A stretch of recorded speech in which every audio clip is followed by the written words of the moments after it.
Just chilling. Just woke up, had my coffee, got my little starter breakfast, and I'm sitting in the lab right now. So, I'm good. But just to speak on these Spirit Airlines, man, I'm bougie when it comes to flying. So I don't normally fly Spirit. Matter of fact, the person I flew Spirit with, she had talked me into it.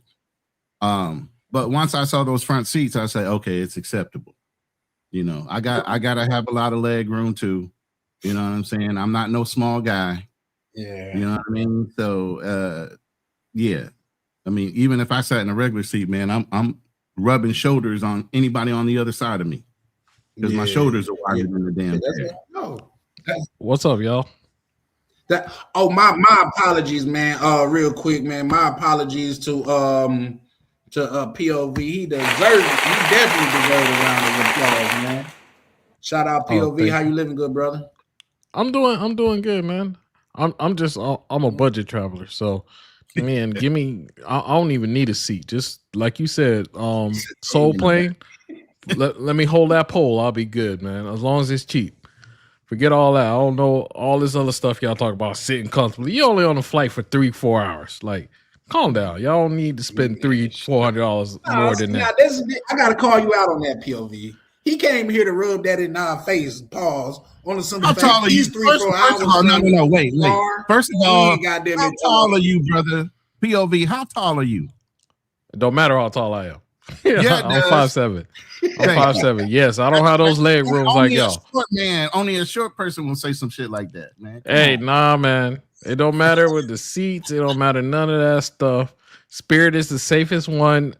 Get you from here and there. It's never been in. Nobody's ever died on Spirit. Spirit has the newer planes. You know what I'm saying? Like you guys forget all that noise and all that other stuff. The cheapest way you could get me there. You could just put me with 2 fat chicks. I'll be in the middle. I'll be good. I'll be warm like a piece of butter. No, but here's the thing. That's not what they're going to do. They're going to put you beside 3 equally or larger dudes. 2 equally sized or larger dudes than you are. I'm like, they couldn't even. Most of the time, they let you get the. I remember when me and Ryan went back to America from Cuba. And he paid what, an extra $100 to sit 4 rows above me, and I got the emergency exit. Like, you know what I'm saying? Like, what's the difference? I hear they charging for the emergency exit row now. Yeah, they charge for it. If they don't have nobody, they'll ask you, or you can ask them. You see what I'm saying? Like, I don't like they charge you for everything, man. They charge you for you want oxygen on this flight or no? Like that's how they give it up, bro. I promise you. Real quick, Charlie, the ninjas that fly Spirit ain't usually gonna be in the lounge. I know that's right. Red say they gotta give me an offer that I can't refuse. Like you gotta stay away from the Houstons, the Miamis, the Atlanta. If you fly Spirit, what you mean? I flew out of Hobby, actually. On Spirit? Yeah, down to Cancun, Mexico. All right. Did you have your boxer gloves on? Were you ready? Didn't need it. Didn't need none of that. Okay. It was a cordial flight. What you kidding? Nah, man, it was a good flight. Oh, okay. Good. Oh, wait. Where were you going? This was during the pandemic. I always used to fly back and forth to Cancun. That was my little hideout, bro. Oh, yeah. Black people don't go to Cancun. Back and forth to Cancun. I'm talking about Atlanta to Houston. Do that. No, I ain't doing none of that. The only reason I got on Spirit because I usually fly Southwest, and Southwest does not have a flight down into Mexico. Oh, so, okay. I'm gonna bother Misha in a second, but how's everybody doing? What you gonna contact me on WhatsApp? What that's supposed to mean? Yeah, no, I'm gonna bother you now. No, on here. You over here going to Colombia and stuff, having a great time. What's going on? Colombia, DR, I thought you were DR the hardest. You got your friends in DR? Listen, I said to myself before I went to Colombia, and it's on one of my lives, I don't recall which one, but I was like, listen, it's a lot of things that that I might not switch over to Colombia for. And number one is the food, because I'm Hispanic and I'm a foodie girl. Yeah. Like, I like to eat good food. And I said, man, fuck that good food. I'm switching over. Damn. Yeah, Colombian I food is said, Just like that. I said, the hell with all of that. Like, I'm cool. Like, if I want good food, man, it's people out there that you could teach to make good food. Like, I'm not with the Colombian food, but like American breakfast and all that, like they can make it for you as long as you tell them how to make it and all that. Like, I'm cool. Like, Colombia got me in the chokehold. And too. and how much is the Like a cost back-end for snack. CTG? I know Medellin is a little bit cheaper, but is CTG cheaper? They say DR? they said that it's more expensive than Medellin, and it's cheaper than the Dominican Republic. So, like, let's just say I stood there because I'm always transparent with you guys, and I don't give a shit who likes what I spent and who don't. Mhm. But we spent $3,000 for 2 weeks. That's still not bad for what y'all did. Right. We went to clubs. We did everything we wanted to do. We went to beaches. We went to rooftops. We did a lot of stuff. That 3,000 was included with the fees for the tipping and everything, like the tipping the house Domingos, maid too? and all of that shit. Everything. Ubers, okay. all of that. Nah, that's not bad actually. Yeah, That's not and bad at all. and we had leftover from the 3,000 that we had. We had leftover with us, but we knew we were coming back, so we brought a couple dollars back with us. So we ain't even spend the whole 3,000, to be honest with you. So that's not bad at all. Yeah, I mean, I just think that you got to plan your trip right, because you can get caught up in the tourist prices, if you're not locked in with locals and all that. But if you play your cards right and you pre-gaming and you meet somebody thorough out there, at the end of the day, in order to win, you got to try. You got to put yourself out there. So if you don't, then you just going to be at the wall city and doing all that other shit and spending a whole bunch of money. So Yeah. No, that's what's up. I That's agree. what's up. OTO, what's up, good brother? What's good? Man, Can just you hear me? chilling, just chilling. Yeah, I'm trying you to. got me. Yeah, we can hear you loud and clear. All right, bet. Real quick, if anybody that's on the panel, if you guys want to simulcast, feel free to. We need to spread this mindset Monday like throughout the internet, man. You know what I mean? They didn't believe in us, but God did. But yeah, no, that's my thing, man. I just want something more simple than now. Like, it just seems like everything is at a fast pace. Everybody's so serious about everything. Like, I'm sick of seeing pictures where niggas is too goddamn gangster to smile, man. Like, I'm shit. You know what I mean? It's just a little much for me at times, bro. So I gotta get up out of here. I just do. But I'm going to Colombia to see what it's like. What'd you say? Yeah. I was about to challenge you. So what are you doing in order to do that? I mean, are you making money that you can do it remotely? Yep. Actually, I haven't. I got up today was the first day. I've been up this early in a while. I tried to take a nap, but I had so much work that I need to get done. I'm getting used to it, like ramping up. Sometimes you gotta to level up. You gotta step out of your comfort zone to get something you never had. You gotta do something you never done. At least in my opinion. I'm sure, like my arch nemesis in the chat be like, hell no, you could do everything you done always done to get something you never had. I'm just saying, in my opinion, so I'm actively working towards it. Like, now I'm downsizing from my apartment from short. Like, so I was just telling my my mother that, man, I got granite countertops in here, man, and that don't make your food taste no better. You would think it'd come with a little seasoning or something. You're just paying more just because of the way this shit look. It ain't worth it to me. You know what I mean? So I'm downsizing. I'm actually getting in the mindset of it. Like, from what Misha and Rainier say, I'm at the point to where I could go out there now, as far as like money wise, but if I was to go out there now, I study need to be able to grow me a base like a savings account or like say my portfolio and things of that nature. So if it's just enough for me to survive, that's not good enough. Even if I'm surviving well, I need to be able to put something to the side and watch it grow like a tree. Mm-hmm. But that's just me. So yeah. POV, have you been to Colombia?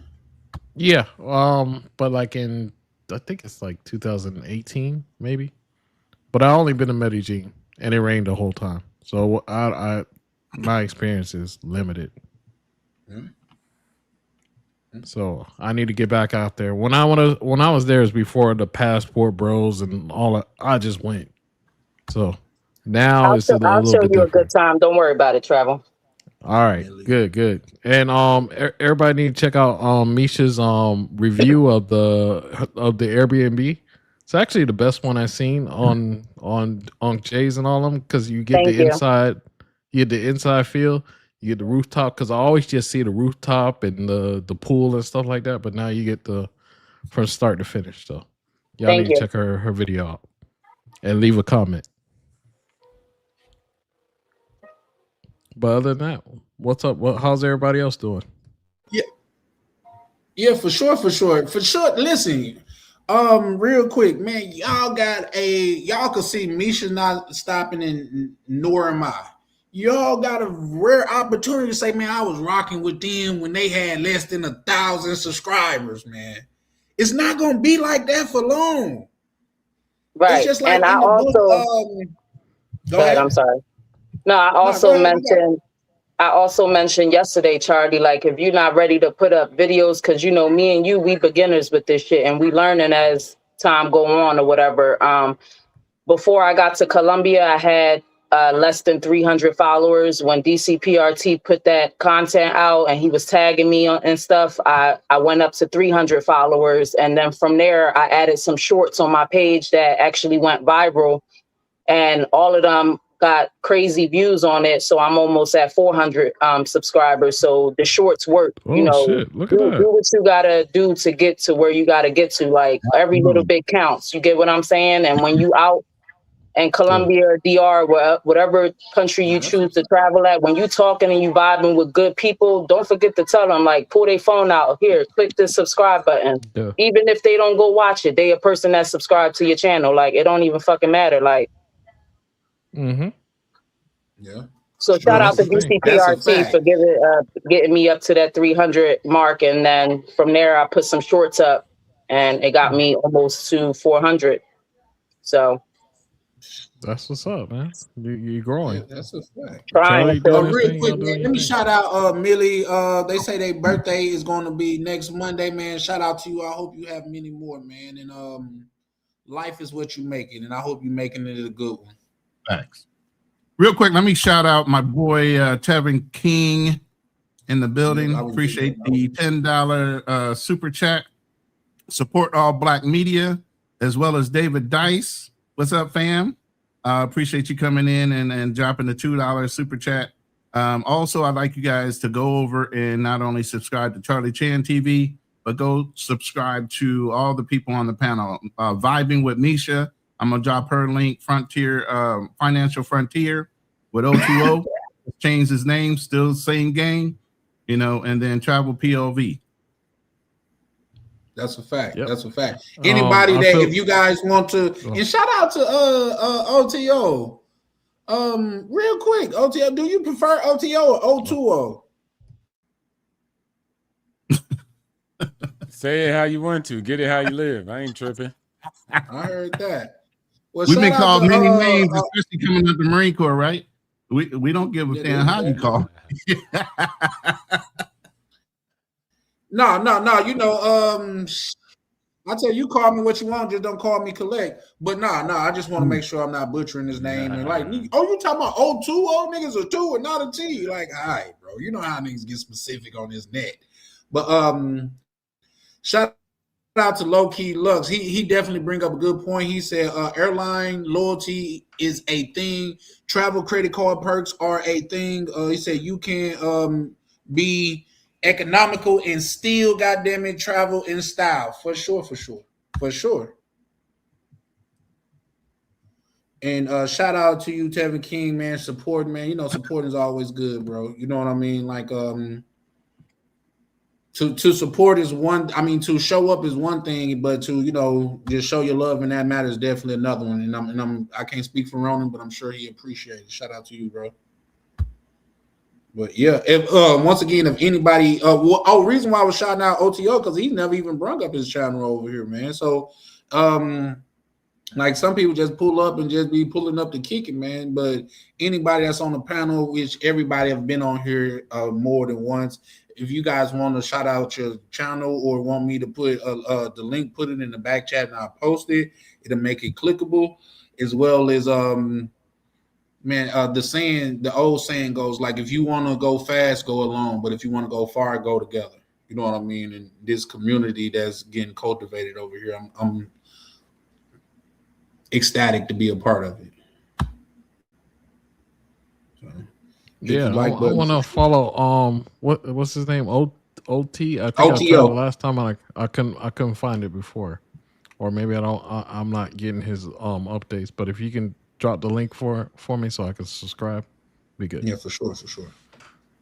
And I recently just hit over 700, so I'm happy. Shout out to you, bro. Yeah. So my last congratulations. All you youngins, I'm so proud of y'all. Like a proud pop. Yeah. There you go. So I've been talking to my shit to a big YouTuber. He's like, you little ass channel. But we cool. I just be talking shit sometimes. Yeah, man. Hey, they be trying to shit on us little creators, man. But shout out to what's his name? My last video went. My last video went over 1K, and I had to hit him up like, yo, look at my video. You know, he's like, little channel, I got like 10K subscribers. You got 700. But I had to hit him up, so it was good. And he gave me advice on what I should do, you know, going forward. So that was a good thing. 10K right now, that ain't that much. You ain't doing a lot with 10K. Oh no, he's cool. He's cool. So it was all good. Yeah, no, like say when you coming up, man, especially when you, because I don't even think I got close to breaking a 1,000. Okay, 1K, but I haven't yet. But it just hit different. Just like Misha say, her most recent video, she was like, and then the live that she did, she was like, they doing numbers, and for small creators, you pay attention to that. Yeah. You did, because you're the one you did in Brazil of the thing did numbers. You remember that, Charlie? The carnival. Yeah. No, say that again. That one did numbers, didn't it? That one had to be over 5K. Oh yeah. Believe it or not. Yeah. Yeah. I think it's around 10K. I'm damn near 13K on that one. Look at that. See, it's over. It's last time I checked, it was like 12.5 or something like that. Oh, okay. See, that's what's up. But here's the thing, man. I think like say, I got that saying from Prime. He said, man, my grandma used to always say, like, you leave 5 minutes before your blessing. And I should have just kept doubling down with videos like that. And even when I was doing my marathon, my numbers was going so crazy to where I stopped doing my marathon. Shout out to Tam pulling up, showing love. She say, this is why Misha ain't reply. Yeah, she kicking it with the YTL, the YouTube family. What up, Tam? I haven't talked to Tam in a while. Yeah, you said Granite is making a comeback. Well, it could keep going. It could go where it came from, just because it to me it's not worth it. At least right now.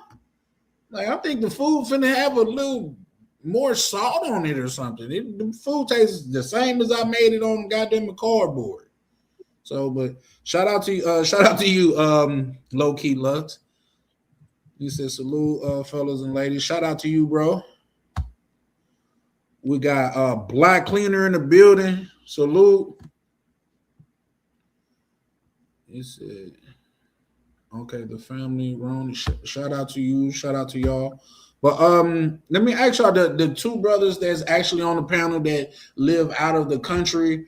What some things that you guys experienced that you didn't expect to or you didn't plan for? Damn. What didn't I plan for? That's a good question. It is. You know what? I'm gonna be doing a video on this, but I'm trying to remember right now. You know, the PTSD is sinking in. But as far as cost of living, it's a lot better for you to be overseas. Right now, I told you guys I'm working on AI automation and a lot of different aspects when it comes into sales and different things like that. So it's a good place for me to be able to learn and not have to worry about my overhead. You know, I'm in a 4-bedroom house in a gated community. I only pay $800 a month. Now, could I found something less? Yeah, in the same community. Yeah. You know, I have my own truck. I can drive anywhere I want. I'm in a province. I don't live in the city. I don't like being in city life. You know, I'm a 50-minute flight away from Manila. You know, so it just depends on your level of comfort. You know, so when it comes down to cost of living, way more economical for you to build your nest egg, your legacy, whatever you want to call it. And then I'm doubling back. I'm going back to Texas. I'm going to buy some land there and build on that. You know, but it's a good way to build up that nest egg. It's a good way to build up the automation to where money is coming in when you're not thinking about it. There's so many different aspects. Everybody says, and if you look at the internet right now, the biggest thing they're saying is how many millionaires are going to be made off of AI? Get in the game. I'm 58 years old. So most likely everybody I'm talking to is younger than me. And I'm still sitting here in the game. So as you guys get older, you start talking about, oh, I'm going to retire. No, you're not. And if you do, that's dumb. There's always something you can do with your mind, even if you don't do it physically. Work smarter, not harder. And that's what AI does. It helps you work smarter, not harder. Yep, but I'm going to remember what I forgot to do. I'm going to let Ochuo jump in because he's over in Thailand. Yeah. Shout outs to everybody on the goddamn panel. So anyways, I would probably say something that's simple. It's nothing, Charlie, bro. I don't forget nothing. I don't miss it. We hit it on the square every time. I think one of the biggest things I said a long time ago, I used to say outsource your life. I don't know how many people just remember Detroit used to be automotive until the actual factories decided to take their manufacturing overseas. That was their cost. It's called operating costs. You have a cost of living as an individual person.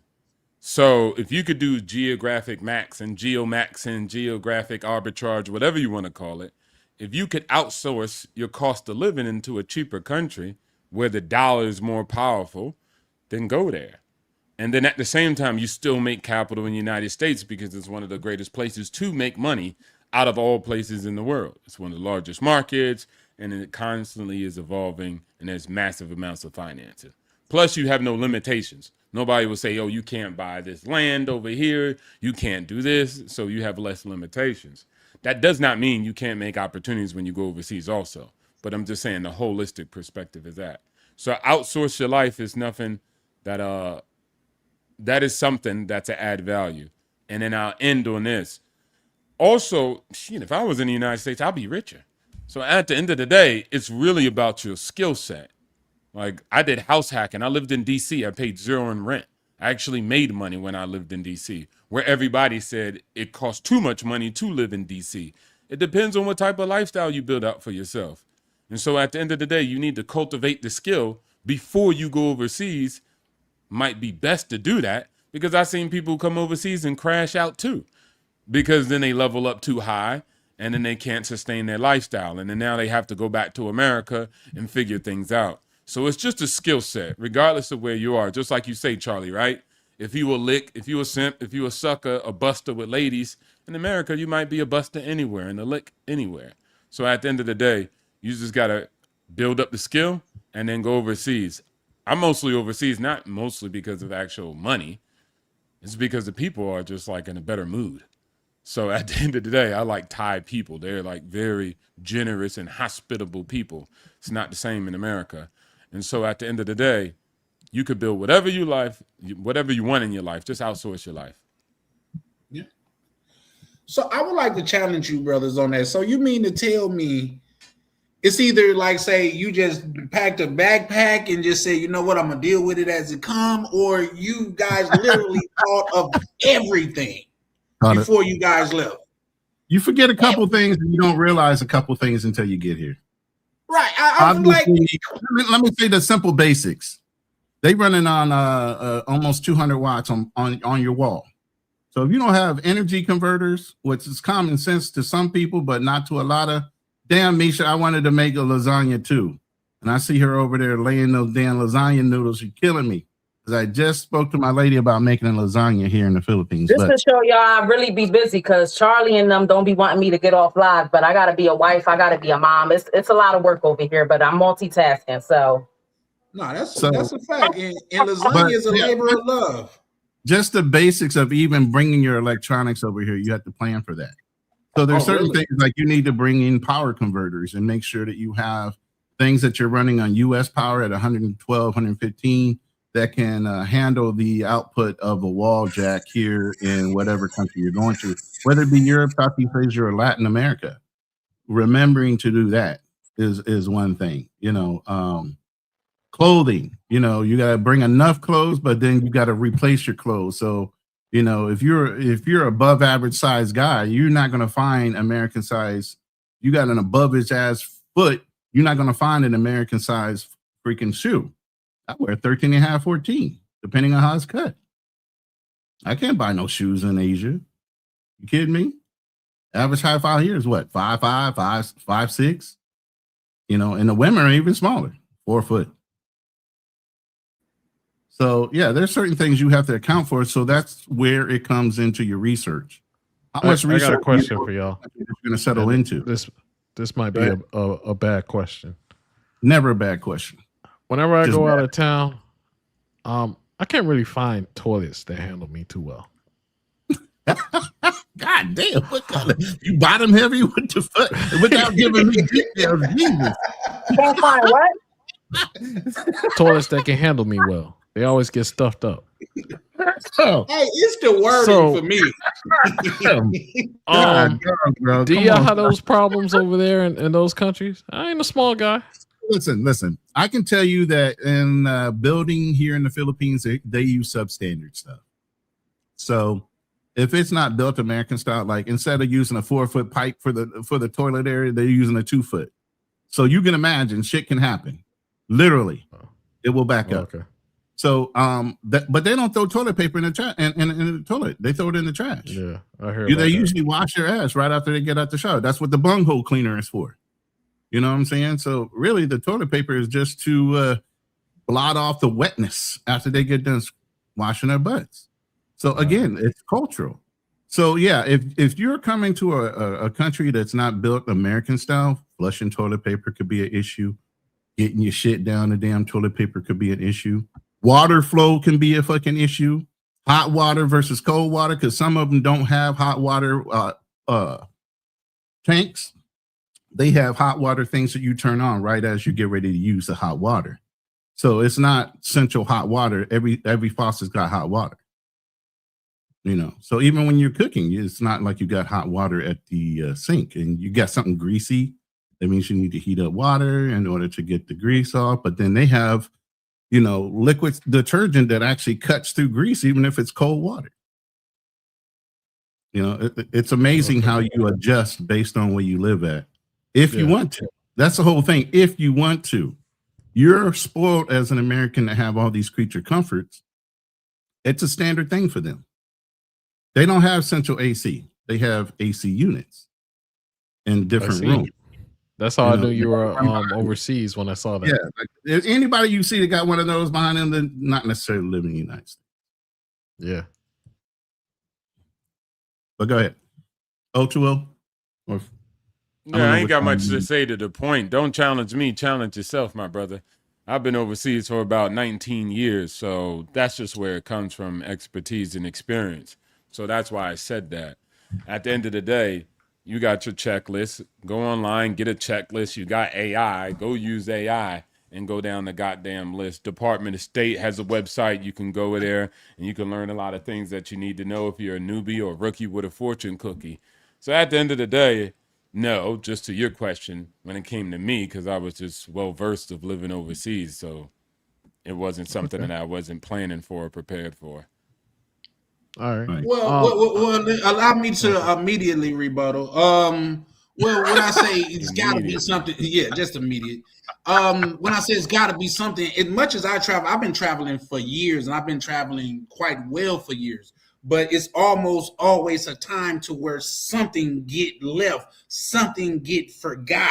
So you just one of those superhumans to where you just got it so down packed to where there's nothing ever a thing. But I done left, goddamn it. I guess that's back when I was when I just was kind of new to it. But I done left out of the state and left all my underwear rolled up on the side of my bed and forgot to put them in my luxury. I mean, think about this. Luggage. Go ahead. Think about this, and that's for you leaving temporarily. Leave the country forever or for years, and think about something that you left. You left and you were only taking a 2-week vacation. Type shit. That's what I'm saying. But yet and still, I packed my whole life up into 3 suitcases. And everything else went in the storage that I wanted to keep. And then you have to weigh out the pros and cons. If you're going to do that expat life, whatever you have that has sentimental value, what's really something that you want to keep? Why would you keep sofas that you can replace? Why would you keep furniture that you replace? You only keep the bare essentials of things that maybe you have a sentimental value to, or you don't want to replace. I have a small storage unit, but I had a shitload of stuff to fill a 3-bedroom home. I sold all that and kept the bare essentials. So I have a small storage unit back in Houston that I pay for. That minimizes my cost. Why would you pay $300-400? It's like paying rent here in the Philippines or even in Thailand, just to have your stuff stored that you can replace later. So you have to weigh out what's important to you, and then pack the rest of your life up that you want to take overseas. And having a bag of fucking tennis shoes makes no sense. So if you're one of those shoe heads, y'all going to have to prioritize your shoe collection or your freedom and your peace. Or just pay the cost in storage for having your shoes sitting there collecting dust that don't do shit for you. So really, you got a rhyme or reason, like, what are those shoes really doing for me? Besides delaying me on fucking leaving because I'm spending $200, $300, $400 just to say I got this fucking series of shoes from fucking 1990. Who gives a fuck? Excuse my French. Go ahead. I know you're trying to keep a clean channel. I appreciate that. Well, hold on, Rico. I'm gonna drop you the link because I know you like to be honest. Well, like I say, I know everybody's different and stuff like that. I'm just speaking from maybe it is a such thing as leaving in you having, like, say you remember everything. I remember because I was trying one of my first, I can't say not too long ago on a trip that was probably like 3 trips before my last one. I caught myself trying not to take a lot of my credit cards. And I left my Platinum American Express business credit card at the house, and they almost didn't let me in the lounge because of it. And I was like, "What a stupid mistake! This is what they need. This is what you need to get in. It's not like they're going to take your word for it." You know what I mean? So I literally had to call the credit card company. So it's little things, like I say, it's things that you don't know, and there's things that you don't know that you don't know. And like, and this is on the subject, but like different. I didn't realize till I got out of the country that air conditioning hot water is a luxury. Yeah, it is. I didn't know that. I thought that was standard issue. Man, let me tell you, microwave ain't standard issue. I got a microwave for the house here. My lady ain't never seen one. She reheats everything on the stove, bro. So when she saw that microwave, she's like, "What?" I'm like, "Yo, she loves that thing." Small appreciations for things that we're so used to, because again, we're so spoiled with technology and access. I seen one of the craziest things I seen when I was in Cuba. I saw all the kids outside playing. Stop. When was the last time you seen that? Me. I grew up with that. They must move the TV and the game system outside. There's none of that out there. None of that. And then What? you know how when we were kids, our parents just said, just go outside and play. That's what they're doing. They sometimes they don't have a soccer ball, they don't have nothing. They just out there playing. You know what I mean? So hold on. I'm gonna challenge you. So you mean to tell me you seen kids outside and they was using their imagination? Yep. Doing all that stuff. I don't believe. I don't believe that part more than OTO say he ain't never left nothing. Yep. So you see that, and you see some different things. You just see it's just way of life is a little bit different. So it's just a great thing.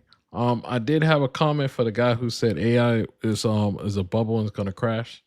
I think stock wise, maybe like the stock would crash, just like the internet boom, but we have internet everywhere. I think AI is gonna be big. I think AI is gonna be huge. It's definitely gonna be big. I think we need to that's get just in on like crypto. I think crypto have grown too large to I can't say to fail, but it's Yeah. Rico, Don't jinx those people like that. Let me give you a salute, brother. But you remember Chase Morgan, whatever their name, I forgot the name. Chase Morgan, whatever that thing is. They were all those banks were saying, "Oh, don't buy crypto. Don't buy crypto. It's bad. This is gonna fail." Meanwhile, you see later on their stock sheets, they buying crypto like crazy. So like a lot of things don't want you to be the first in there. So to me, learn AI, learn this, because I'm gonna have a robot doing my job. I don't know about y'all, but I plan to have a robot doing my job. There's things that are already out there with Claude and stuff like that. You can build your own robot, you build your own system, and it can do your job for you. So like, really get into AI. Once again, hey, listen, real quick, we gotta have the AI talk, like that specific AI talk in the back office. Like I say, a couple things is I'm still learning about it, so I like to be versed on it. And two, I don't want anybody to be like, "Oh, I did what they said on Charlie Chan channel, and it sold my house." I'm not. No. Hey, you know what I mean? So yeah, but Uncle Rico, what it do, brother? Hey, how you doing, Charlie? How's everything going? Man, it's a blessing, man. Oh man, I haven't seen him in a while. Yeah, what's up, Rico? Come on, Rico. Come with the truth. Come with the truth. What we lying about? Bro? No, I didn't say you were lying about anything. No, I really had more questions than answers. And I'll say happy belated, even though I'm not religious, anybody that does celebrate the resurrection, Easter, whatever, I try to pay respect and homage to people who do share in the belief.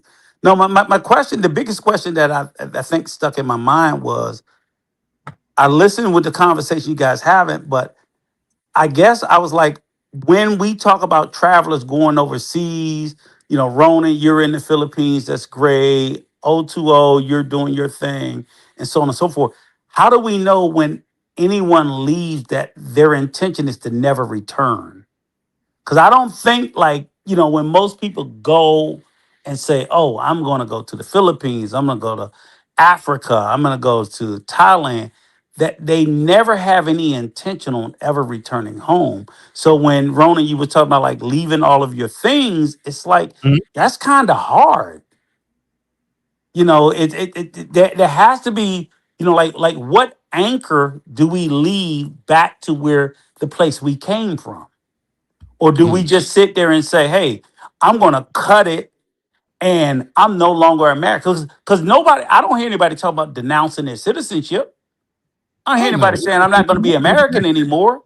Yeah, So the other day, right. So you're keeping an anchor back to your nationality. You're keeping an anchor back to your homeland. So I think it's kind of natural that you're going to keep some of your stuff. What's wrong with that? correct.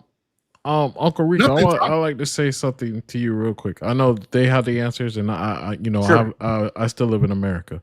But ever since I met you like a year. Well, online, I haven't really met you, but like 2 years ago, right? Yes, sir. We always talked about living in DR and all that other stuff. I'm definitely planning, maybe not DR, Misha might change me to Colombia and all that other stuff, Okay. but or somewhere else. But I always had a plan to leave. So I retired 6 years, 11 months, 25 days, 15 hours, 14 minutes, and 20 seconds, right? I retire. And I'm going to Okay. retire somewhere. I have my money set up right. I have my retirement Okay. set up right. I have everything I need to set up right. So when I leave, ain't no coming back. I would never work a day in my life. So I want you to know that. I will make money, but I won't work a day in my life. I want my money to work for me. But So I'm I not want you to asking. know, Mhm. I want you to know there is a What's up? person out there. I don't know how the general world works, but for me, when I retire and when I leave, it's gonna be forever. And it's not like I hate America. I love America, but I Yes. want my money to work for me. So Right. that's what my thought is on it. Okay, but my question isn't about. So my question is to you, travel POV, right? Is Okay. when you say you leave, like when I leave, I'm 2 years from retiring and leaving the country, and I don't intend on coming back. But it doesn't mean that I've cut everything back to America that I'm leaving. I have no intention on ever coming back to live, but I have children, I have hmm grandchildren, I have family members. So I'm always going to have ties back to it. So hmm my question is for you, I no, have no don't go back ties. to live, but are you cutting how do you cut back to Um, roots? only We all have roots. Roots is where we were planted and we were grown. So where you're going is not where your roots are. Your roots are where we're coming from. My roots will still always be in America, even if later on I blossom and grow somewhere else. My roots is mhm. still in America. I can't separate the two. You can't, but I I'm think asking I you. can. I'm I asking you. mean, You can I have separate your roots from how you blossom. my mother and my brother here, and I have a few family members here. Yes, I have That's your that, roots. but I don't have kids here, so I don't have that. Okay. So for me, necessarily, I don't have to come back. And plus, I would hope my family were to move to another country and stuff like that to maximize their retirement. But you don't see your mother and your brother as your roots. The people who help, when I'm asking you, travel POV, is the people who help make you become the man that you are. I'm not Yeah, saying but that you can't grow that somewhere else. Absolutely, I believe that. But I'm sitting there saying is I think it it it hurts me to think that we can be so dismissive But to the people who helped us let because me but we interject. the but foundation was built somewhere Let other me than where interject. you're going. Let me interject. you Real Go keep quick. ahead. Hold saying on. Yeah, go ahead. POV, let me you're interject. confusing the people and the place. Right, The but hold people on. can move wherever they want to No, hold on. go, and I can Father to visit my father. mother wherever she goes, or she Hold on, comes with me. POV. POV, hold on. Father to Okay. father. You got grown children. I have grown children. We want our children to do better than what we did. And if we know there's a cheat code now that wasn't necessarily thought of when we were younger, we would want our kids to exploit that cheat code. We should teach our kids to exploit that cheat code. That doesn't mean we're not loyal or we're not patriots, because we're all veterans, the ones we're talking to. So at the end of the day, I love my country. But if there's a cheat code where my kids can get ahead in life for a little while and then still make their way back to the United States, why can't they? I'm not going to be disappointed in my child for doing that. So while I might be a base, or my mother, even at 82 years old, even understands why I'm here in the Philippines and knows that I'm going back to America. But right now, everybody's like, oh, you left your 82-year-old mother. What if something happens? My mother wants me to do better than what she did. She knows what I'm doing in life is something to progress the family, the lineage, the legacy. You get what I'm saying? So at Mhm. the end of the day, you should allow your children to want to do better than you. And if you know that's a cheat code for them to take advantage of, they can study overseas and still get a degree. I You get agree. what I mean? Right, but So I'm not even dispelling and I'm glad you brought your so I'm not dispelling the issue of people going overseas because I'm going overseas. I'm moving overseas never to come back to America. I'm just saying is I thought to me it sounds normal that some people will say I'll hold on to some things from the place that I came. Immigrants come to America every day. America is flooded with immigrants who Exactly. do not let go of the place that they came from. Right. They just don't. And that's what I'm saying is it. I didn't want in the conversation to get lost. Like, why do we Right. have to go somewhere and say, forget America? Because they don't when they come to America. Right. Right. And I would never do that. And I just said this on the other panel I had the other night. I love America. You ain't gonna never get me off America. I'm still, like I said, I'm still going back. Yeah, same with me. And I don't think any other one place is any greater than another. You know what I mean? So at the end of the day, my patriotism is still there. Like Oki was saying, America is, there's too many people fighting to get there Yes. and leave there. You Right. get what I'm saying? There's certain Yeah. choice people that, like I said, they're so, involved in what they want to do in their life, and that's great. You go do whatever the hell you want. Yeah. Because like I'll tell you, like my wife's Salvadorian. I can't get them to shut up talking about El Salvador. They won't shut up Yeah. about it. And they're in America. But you know what I'm saying? It's so I'm like, so if we were to move there, don't tell me to shut up about America because that's just the way it works I when think that's people leave a from country to country. I think that's a small minute of. Hold on. Just respond Real quick, let me finish to this. Because 020 is 19 years out of the country. He's still a patriot. You get what I'm saying? So I want to include him in the conversation because he's the one that's been out the longest. And he served in the American military. He went to war. absolutely. So And at the then end of the I day, do want does that OTO to change chime your in patriotism? because, No. like I said, he's actively out of the country. But my thing is, you're talking about roots, and then you're talking about tradition. Those could be two different things. Like your family could be your roots, but tradition is something different. But I land there. OTO, you want to chime in on that? Because he was like, well, from what you heard, you hear just as No, well what as were I you about do. to say, Charlie? I want to hear what you was going to add on because you No, just I'm said just you gonna was say, cooking just like, now. just because I leave America, mean that I'm gonna forget about America? That just doesn't make, you know what I mean? That's not logical when you think about it. And if you wanted somebody to stop talking about where they from, you got to tell black people to stop talking about where they from. You know what I mean? Like, it's just, I just think that's kind of crazy. But at the same time, I've been a traveler my whole life, and with that just mind, just the whole, not the mindset, but the whole premise of it. Everybody, humanity is damn near built on people migrating. You know, America hasn't always been full of people. People had to migrate here, so it's got to be people that's willing to go somewhere and start anew. So I land there. Yeah, shout outs to that. And that it's funny. No country has. So at the end of the day, people just sound crazy when they don't even acknowledge that. But that's just people. And so just going to what Rika was talking about, that's just people. I really don't mind it too much because people are going to do whatever the hell they want to do. So if they're going to leave America and say, oh, I hate it and I'm never going back, you got some of those. And then you got some immigrants that move to America and they don't forget their homeland. They leave in both flags. Some even go and still hate America but love the homeland like it's better.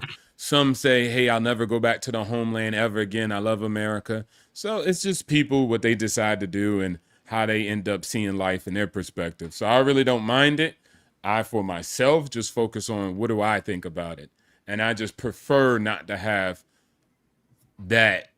You know, like if you go out on a date, Charlie, and you be with a girl and you be like, yeah, my ex, she this and she that and she this.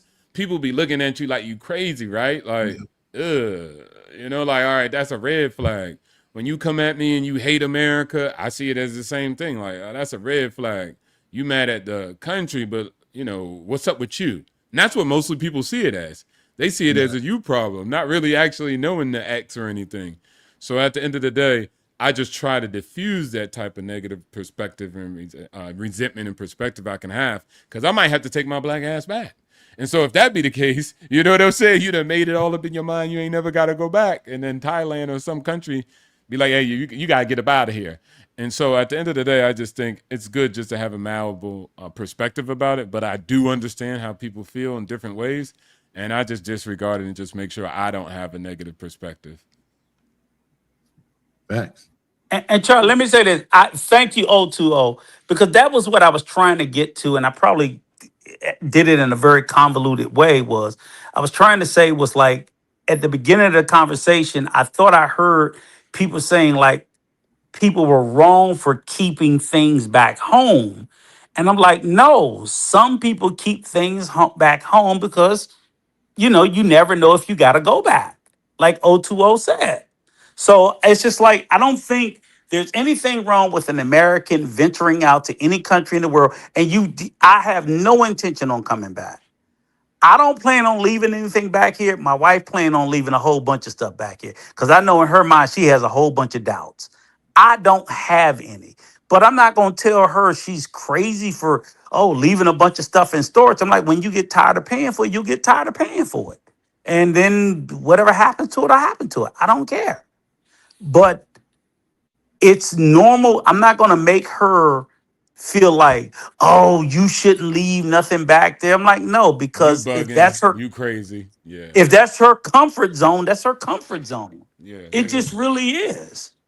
That was what I was trying to explain in a very convoluted way. I'm sorry. No Yeah. problem. No problem. That's That's what cool. we're doing. Just don't do it again.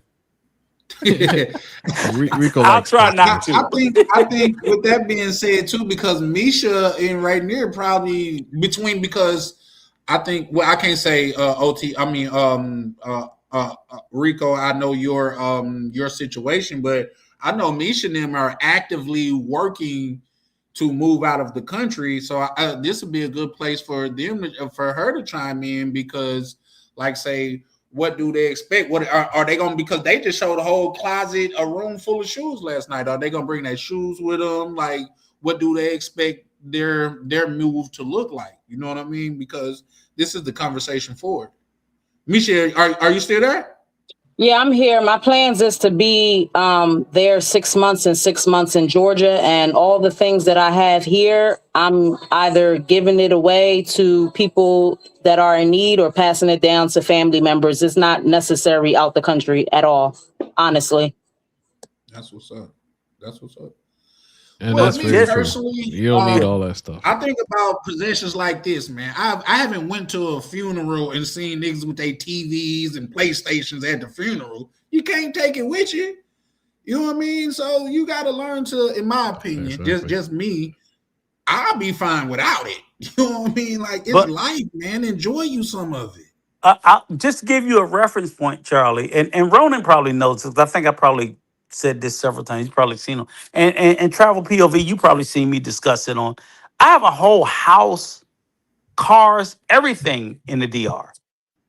I have a whole nother life there. I don't plan, when I'm ready to go, I plan on grabbing my suitcase and being done. I'm fighting with my wife because, of course, I got 15 grandchildren here in the States. 15. We have, between the two of us, we got God, 6, 7, damn. 8, like 8 kids. You know, they're all adults. So again, but I'm like, this is my retirement plan. I don't want to come back. But at the same time, I know that she's going to leave roots here because we do have a lot of family back here. I'm older. I got 2 siblings left. My parents are gone. My grandparents are gone. Most of my siblings are gone. So I'm like, look, I'm telling my wife, look, I'm ready to go to the DR. When I go out, you can bury me, sprinkle my ashes in the oceans, whatever, this, that, whatever. And I'm not looking to come back, but she's still, and I'm not trying to take that away from her. I'm not trying to break her down and make her look at it the way that I look at it, because she still cares. And I care about my children. I care about my grandchildren, but I don't want to come back.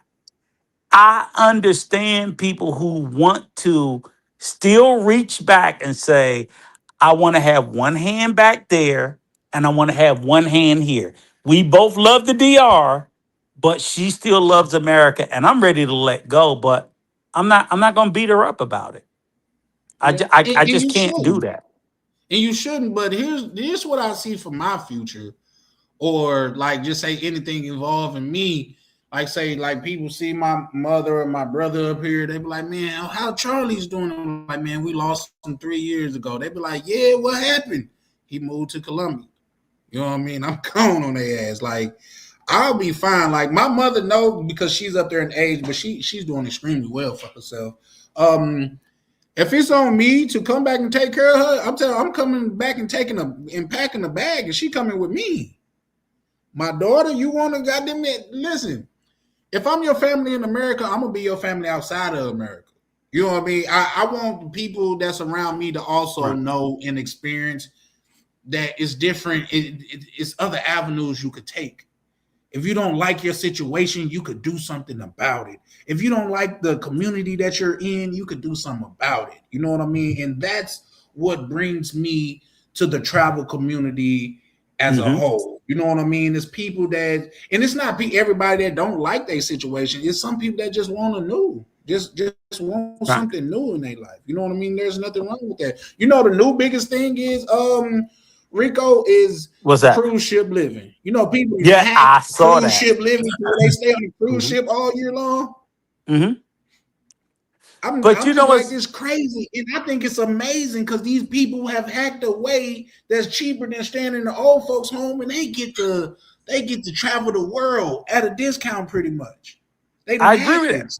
But Charlie, I agree with that, and that's why I said to say it's like the one little bit caveat is, and I go back to it because I'm married with a wife who keeps me anchored in reality and in America, both ways. Because if I was a single man, I would already be overseas and I probably would have cut ties. And I don't think that that's necessarily the most healthy thing that would have been for my family, my children, my grandchildren, and so forth. And I'm sitting there saying, I'm saying that honestly because I do know, and Ronan probably knows a lot of guys in the Philippines right now that are single men who are living in the Philippines that's out of touch with their family. Their family still love them. Their family's still trying to reach out to them, but they're not. A lot of single men do. We get to this age and and O2O, you probably know them too. Guys that just get out there and they do their own thing and they're thinking in their own headspace and they're not thinking necessarily back home.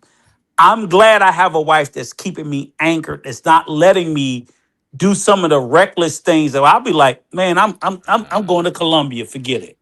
I don't care. I'm glad I have that. I'm one of them. I said I'm one of them. So I do know of others, but I'm one of them myself. But I don't think that's a fair analysis. But, you know, hey, people give out unfair analysis of people every day. So nothing new underneath the sun. It depends. Like, I see it as a two-way street. It's not like you got to be at home for your family to love you and love be reciprocated. But at the same time, if your family is like, well, F you, because if you go to another place, I don't really want to talk to you. I really don't want to call you. I really don't mind you too much. Then it's a two-way street. The relationship just has to be like that regardless. So whether people decide to cut off their family ties for whatever reason, they're free human beings. So I don't think it's like, again, it's not an atrocity. It's not a arrestable offense. It's not terrorism. So at the end of the day, I think a lot of time people are just so judgmental. Don't project your family relationship to other people. Just, you know, use it for your life and, you know, like you said, cherish your relationship with your wife and how it keeps you in touch with your family. That's good for you. But for the next man and the next person, you know, let them have, that's their business. As long as they're not griping and complaining or committing atrocities, I think it's not on you to speak of. Stop judging. O2O, let me be clear. Real quick, hold on 1 second, Charlie. I know you want to. I want to apologize. Go ahead. I want to sit there and say, like, I did not mean that in any particular way. You're right, and I didn't think about that part of it. When you know he came back with some fire, and I was like, man, I didn't think about that, and that wasn't my intention to make it seem like it was a singular, absolutist, all-inclusive way. I was just sitting there speaking of, you know, I was speaking of a particular group of people. So again, you're right. Again, like I told you, I would have willingly said, hey, I want to disconnect, let go, this, that, whatever. I might have been in the space where you are willingly. So again, and there's absolutely nothing wrong with it. Nobody can't beat me up for it if that's where I choose to be based on whatever Yeah. my family dynamics are. So I don't want to sit there and make anybody think that because people are in this way that they're wrong or they're bad people. That is not what I was trying to say. I was just trying to say that there are all these different dynamics of people who are traveling and overseas and in different spaces and in different countries who are expats that are reaching out, not reaching out. Everybody's different. That's all I wanted to say. And if I said Yeah, anything that yeah, was yeah. wrong, I apologize for it because that wasn't my intention. No. I don't think you're that type of person at the end of the day. Maybe like you just said, and not maybe, you just said it. But what I was just trying to also just articulate in the picture was I talk to these men, and until somebody hears their side of the story, that they had a devoting wife or they had a devoted family, that they funded everybody so that they could be good, so that they could go to college, so that they had no worries, that they had no violence and no discrepancies in their childhood. And then when these men decide to go up and go on and on their own, everybody cuts them off because they're like, oh, you're moving from the family. Right. Oh, you're over here dating these people. Who are they? Oh, you left us. Oh, we can never come and see you, but we expect you to only come and see us. So at the end of the day, for a lot of those individual men, they're sitting around being ostracized by their own family just because they decided to go somewhere else and live in a different location on the planet. Not because they refuse to love them, not because they refuse to fund any of their endeavors and be supportive all their entire life, but that's how a lot of people see the world. I mean, oftentimes I say I love the United States of America, and people hit me like, but where are you? You're in Thailand. So that means shut up. So it's just people, they think like that and they project on the people like that. And I think it's a lot of more people getting caught up in the crossfire for somebody else projecting on them. And nobody articulates how family can be like when it comes to those matters of doing stuff and ostracizing people like that just because they decided to move. Like, You can know a man what, enjoy his life? Can he enjoy my the bad, fruits go of his ahead, labors before he die out? You know what I'm saying? And most of society says F no, unless it's on our terms. And so at the end of the day, you have to just kind of sometimes see that because that could be a part of it. But sometimes it's not. Like yours, Rico, it's not like that. So that's cool too. But sometimes it's different. I got a question for you, if you don't mind, Rico. How old are you, if you don't mind me asking? I'm 61 and I'll be a sexy 62 come August. I And don't know about the sexy I'm gonna part, but keep my hair congratulations, longer than brother. Ronan ass. Yeah, he beats me as senior on the panel. So You're right. Okay, shout out to some of you. his What- Yeah. mentality. And look, I'm the last. I always call myself the last of the boomers. I was born August 25th, 1964. Mm. So I don't even mind dating myself. He got Like, me by three. yeah, I'm not gonna try to sit there and make myself younger. And it's like, no, I'm a boomer. No, I'm the last of them. I mean, to live and grow age is a blessing. I really dislike when people like act like getting old is a Age curse or shame. something. You know Yeah. what I mean? It's a blessing. I know many of people that wasn't able to get old, Yeah. and I Right. can't hear none of them griping about not being here. You see what I'm saying? So, like, Yeah. I've always said age is a blessing. You know what I mean? For me, It just is. because. Like I got a lot of friends that didn't get a chance to make it to this age. And You know what I mean? I tell my old friends, it don't make us no smarter. It don't make us no wiser. It just means we've been here longer. That's it. Nothing else. Full stop. I've been here longer. I don't know no more than you. I ain't no smarter than you. I just been here longer. That's it. Don't respect anything beyond that. Well, you know what? I agree with that to an extent, but I do often say wisdom is the one thing that can be taught or bought. You have to live it. Yeah, Uncle Rico Yes. has a lot of wisdom. Yeah, I'm not disagreeing with it, but I don't lean into that. I don't No. lean into that I'm wiser because I've been here longer. I just say I've been here longer. I might have got the shit right. I might have got it wrong. I don't know. You know I don't Rosa Parks? know. You know Rosa Parks, Uncle Rico? I might have dated her, but go ahead. Hey, but I wanna what say I this was gonna real say quick. to I what wanna- you were saying earlier was that for me, it's in reverse. I know if I get and set my roots outside of the country, my family gonna come see what's going on. You know what I mean? And they'll start. That's how we migrated from. We all from Mississippi. My mother moved up here with me and her when I was a youngin. A neighbor came. I mean, not a neighbor. Yeah, one of the neighbors came. They still up here. That was 20 years ago. My sister came. She's still up here. That was 30 years ago. My brother came. So that's how sometimes it happened. Because guess what? Our situation up here is better than the one that we had in Mississippi. So it's always two sides to look at it. Because I can guarantee you, if my kinfolk that I grew up with, if they get a chance to experience something like Colombia, the DR, or Brazil, man, they're gonna do what they gotta do to get their life right and come on out there. And even if they didn't, they'll still be fine. I'm just saying that, and sometimes it's just a better choice. You know what I mean? You don't know what you can be exposing your people to. And you say you got how many grandkids? I got 15 at last count. Damn, every time I hear that, geez. Yeah, No, that's a lot of 15. grandkids. No, But here's the this is thing. no joke. This is 15 at last count.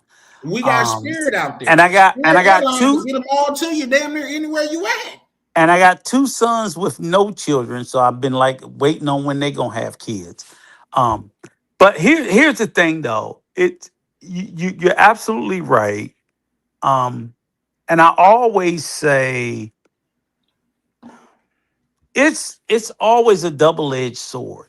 Like I said, like I said, my wife's from El Salvador. We're sitting there. I'm trying to convince my wife to sell the house we have here in the DMV so we can buy another second house in El Salvador. Because I don't want to live 100% in the Dominican Republic. I want to live half the year in the DR, half the year in El Salvador. Because El Salvador has really changed. It's become very gentrified.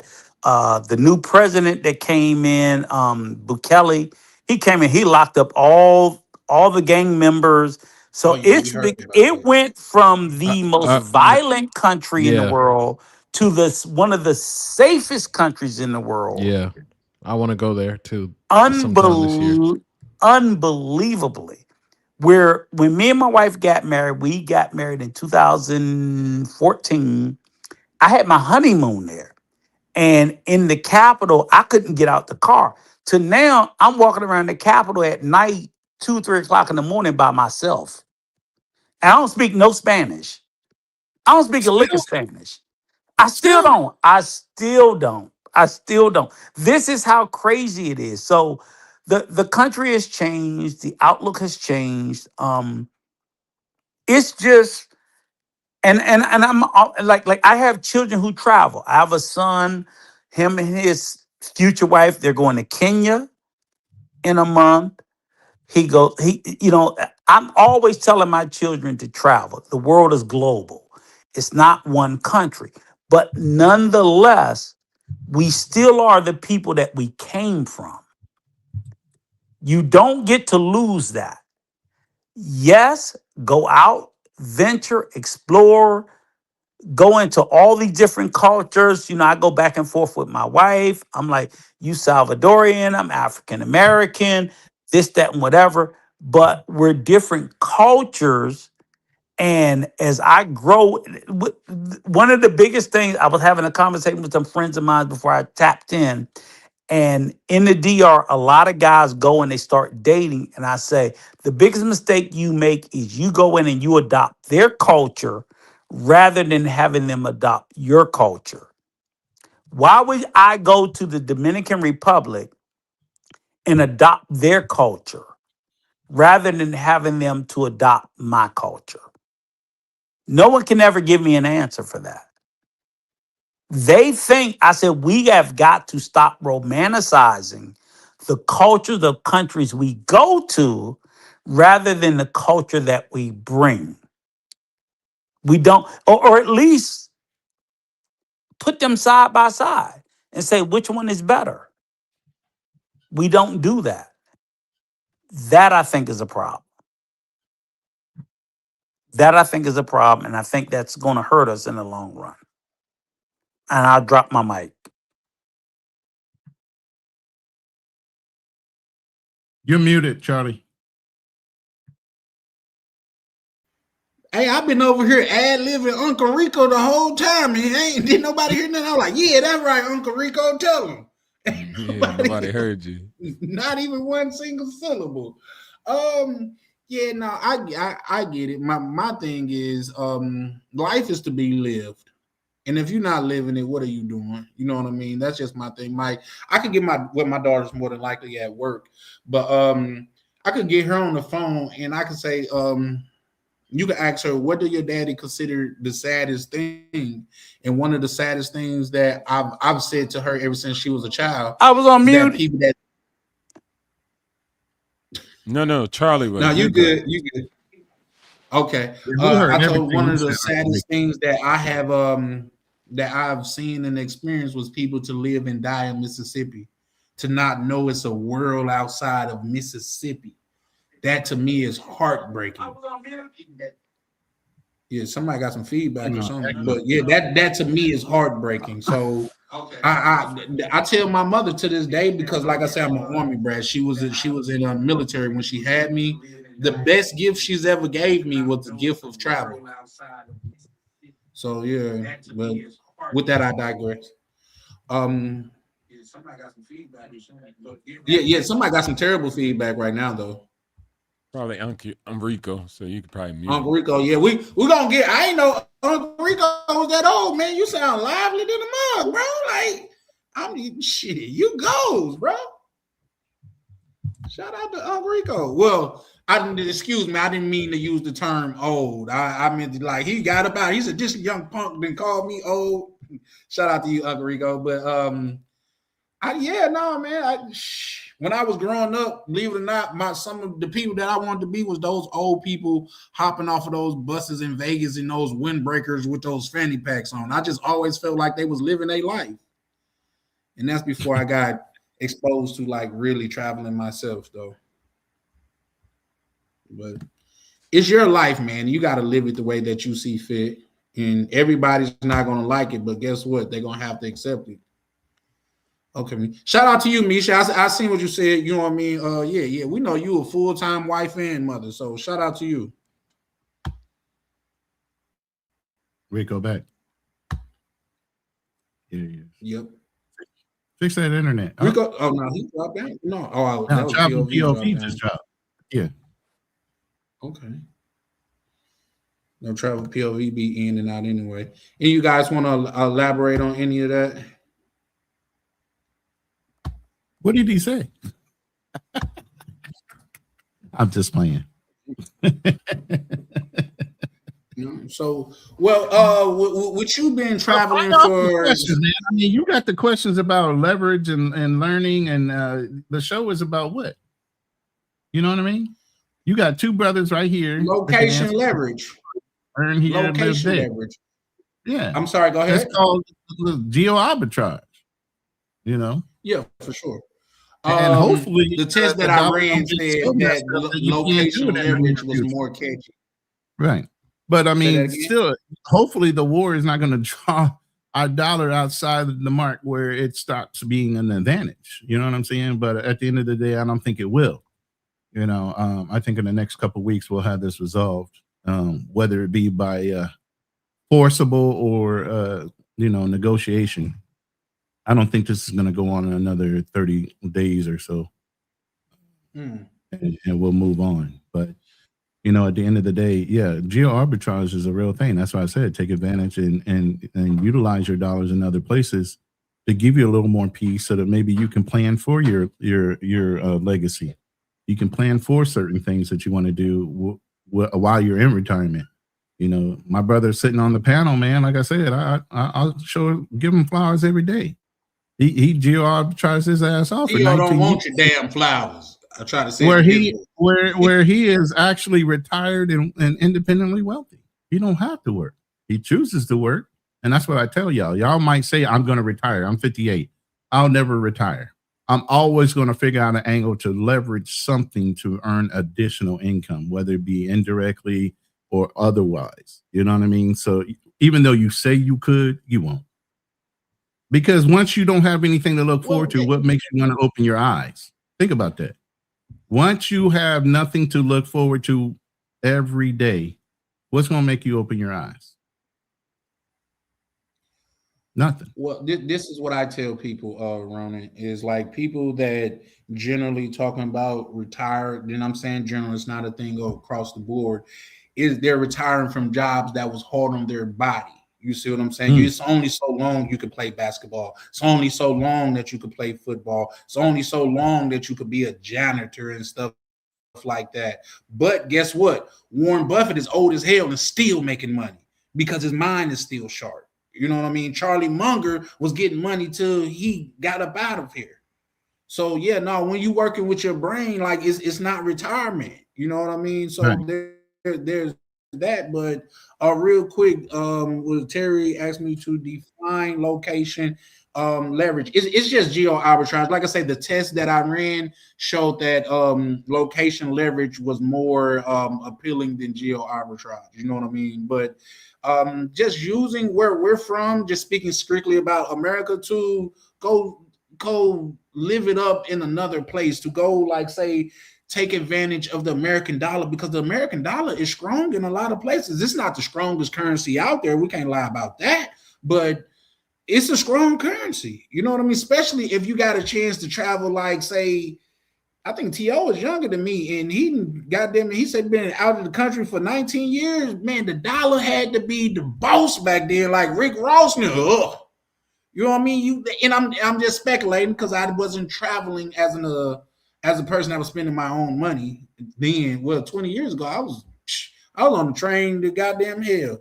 But just that's just what I mean by location leverage, man. You could set up a recurring income here and go see the world.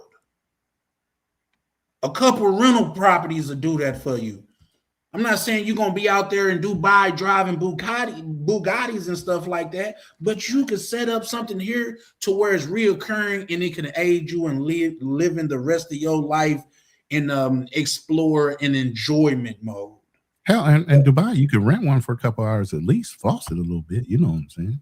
Yeah. You know, go get it, rent it, take it back.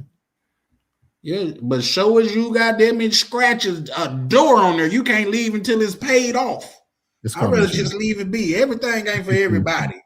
Get the insurance. I'm an insurance guy. Get the insurance. Don't be cheap. Yeah, for sure. That's what I'm saying. It's not the strongest currency out there, but it's a damn good currency, man. It's a damn good currency. Now, it's a lot of countries that's like their currency is getting stronger. But like I say, like 19 years ago, when Uncle Rico say he was traveling a long time ago, I could just only imagine how much in I was before a lot of these N-words and got a hold of it. Got a hold of traveling. Back when traveling was expensive, because y'all forget that airplanes used to be a luxury play. You know, a currency I think would grow really fast here in the next couple of years. What's that? Probably give it 6 months to a year and a half. Venezuelan. Oh yeah. Once they get oil and everything flowing the way they should, that currency is going to grow really fast. That environment's going to grow really fast. Yeah, I believe so too. In fact, I think, well, you know, the higher up the 1%, they get access to things before the regular guys and stuff like that. But I think once like Venezuela opened up like for investments and stuff like that to the regular everyday Joe Schmo, I think it's really going to take off. I think it's going to be a lot of investment opportunities over there. But that's just my thoughts, though. Yeah, I'll say this little piece. Like, man, I've been overseas for about, what is it, like 19 years, like you kind of insinuated to. And even when I was overseas back then, the dollar was doing good, but it's doing better now because we always think about the USD, but we don't think about the performance of the Thai baht or the Brazilian real or whatever other currency that you're comparing it to. And all those have been underperforming. So back when I was here in Thailand, it might have been like $1 to 28, 26 baht. Now it's 32. You know, you go to Turkey, it was $1 to about 5 Turkish liras, they call it, right? Now it's down in like 30. So we're not even thinking about how the other countries are performing in comparison to the dollar. So that making our dollar is very powerful. And most people had some, intellectual masturbation session where they thought it was going to be bad after COVID, but against all world currencies, it outperformed it. And so your money's powerful, your passport's powerful, and then also your job. You're probably a trucker making 60, but over in a foreign country, like let's say, Colombia, you're the top 1%. And you a trucker in America. Right? And so when you're looking at even moving, oh man, they got these houses and you could live like this. Yeah, but your price, if you told the average person that much, they like, bro, I don't even make that much a month. So what you pay in rent is what they don't make in a month. So at the end of the day, it's just because you come from the United States capital market. And so if you can leverage that wisely, but I'm always big on, I think the best place is to curate your investments and grow your net worth in the United States of America. And then you could exit and even, send some capital overseas and invest in other things. But net, it's very smart to just build on your empire while you're there. And then when you go out, retire, whether that take you 20 years or 5 years, that's up to you. You know what I'm saying? It could be expedited if you use the right techniques, and it depends on your drive. But at the end of the day, it's up to you. Yeah, I agree. Let me just address this right fast. And you guys, please feel free to address this too. Why everything you got to explore? You got to take advantage of something or somebody. First of all, when people do that, man, a lot of people talk with this eat the rich type of lingo, like don't understand how much of what you live and how much of the things, the accommodation that you have gotten used to was ushered in by the rich. Y'all don't know that, like, say it, so many inventions, so many jobs and all of that stuff. That's like, oh, he rich, so he don't got to pay tax. Because when you're doing certain things, as far as creating jobs, you get tax benefits. Is that taking advantage of the system, or that's working with the system and getting rewarded for it? You could do that too. They got the same thing here. It's called gentrification. Nobody's bitching about that. It's just the way of the world, man. You might as well go tell the fucking lion don't eat the goddamn deer or the antelope, because he's taking advantage of him. It just doesn't. I just don't really like that eat the rich lingo people be talking about, man. And just know, like, you today, as you live, if you live in America, you live better than any king that lived in a medieval time.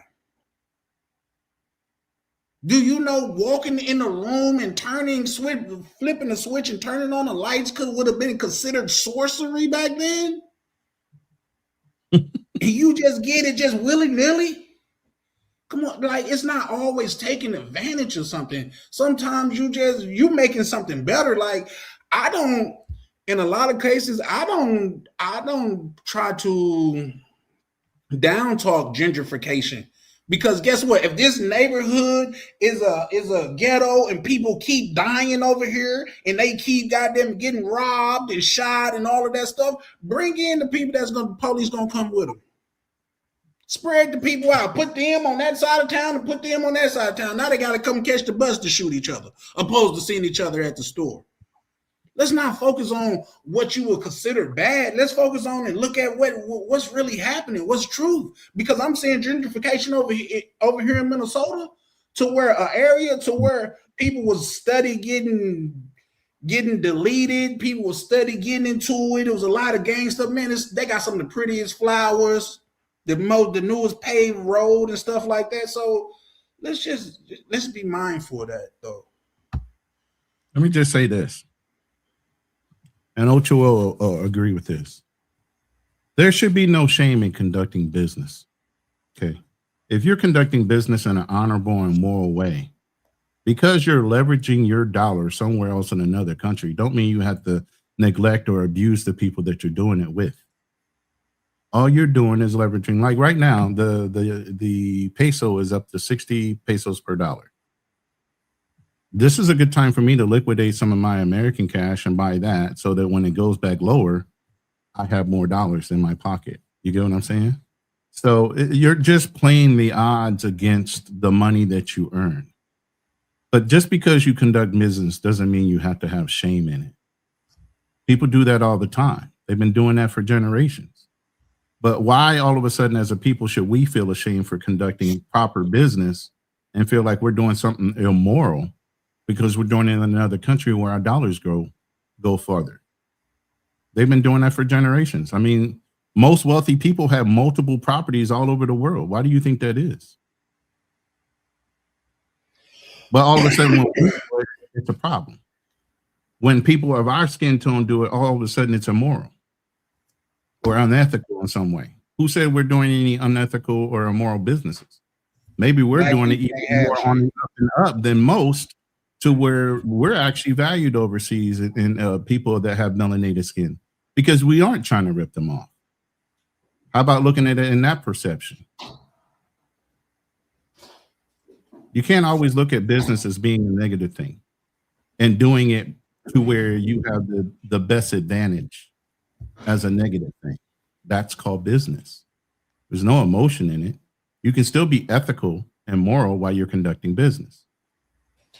So just because you're doing something overseas doesn't make it unethical. And you know that. You're right here in the Philippines. You know right now, if you wanted to go exchange some of your American dollars at your bank, you're going to get the highest evaluation because of what's going on overseas. And why wouldn't you? Because you know it's going to drop back down. Plus, when you get charged in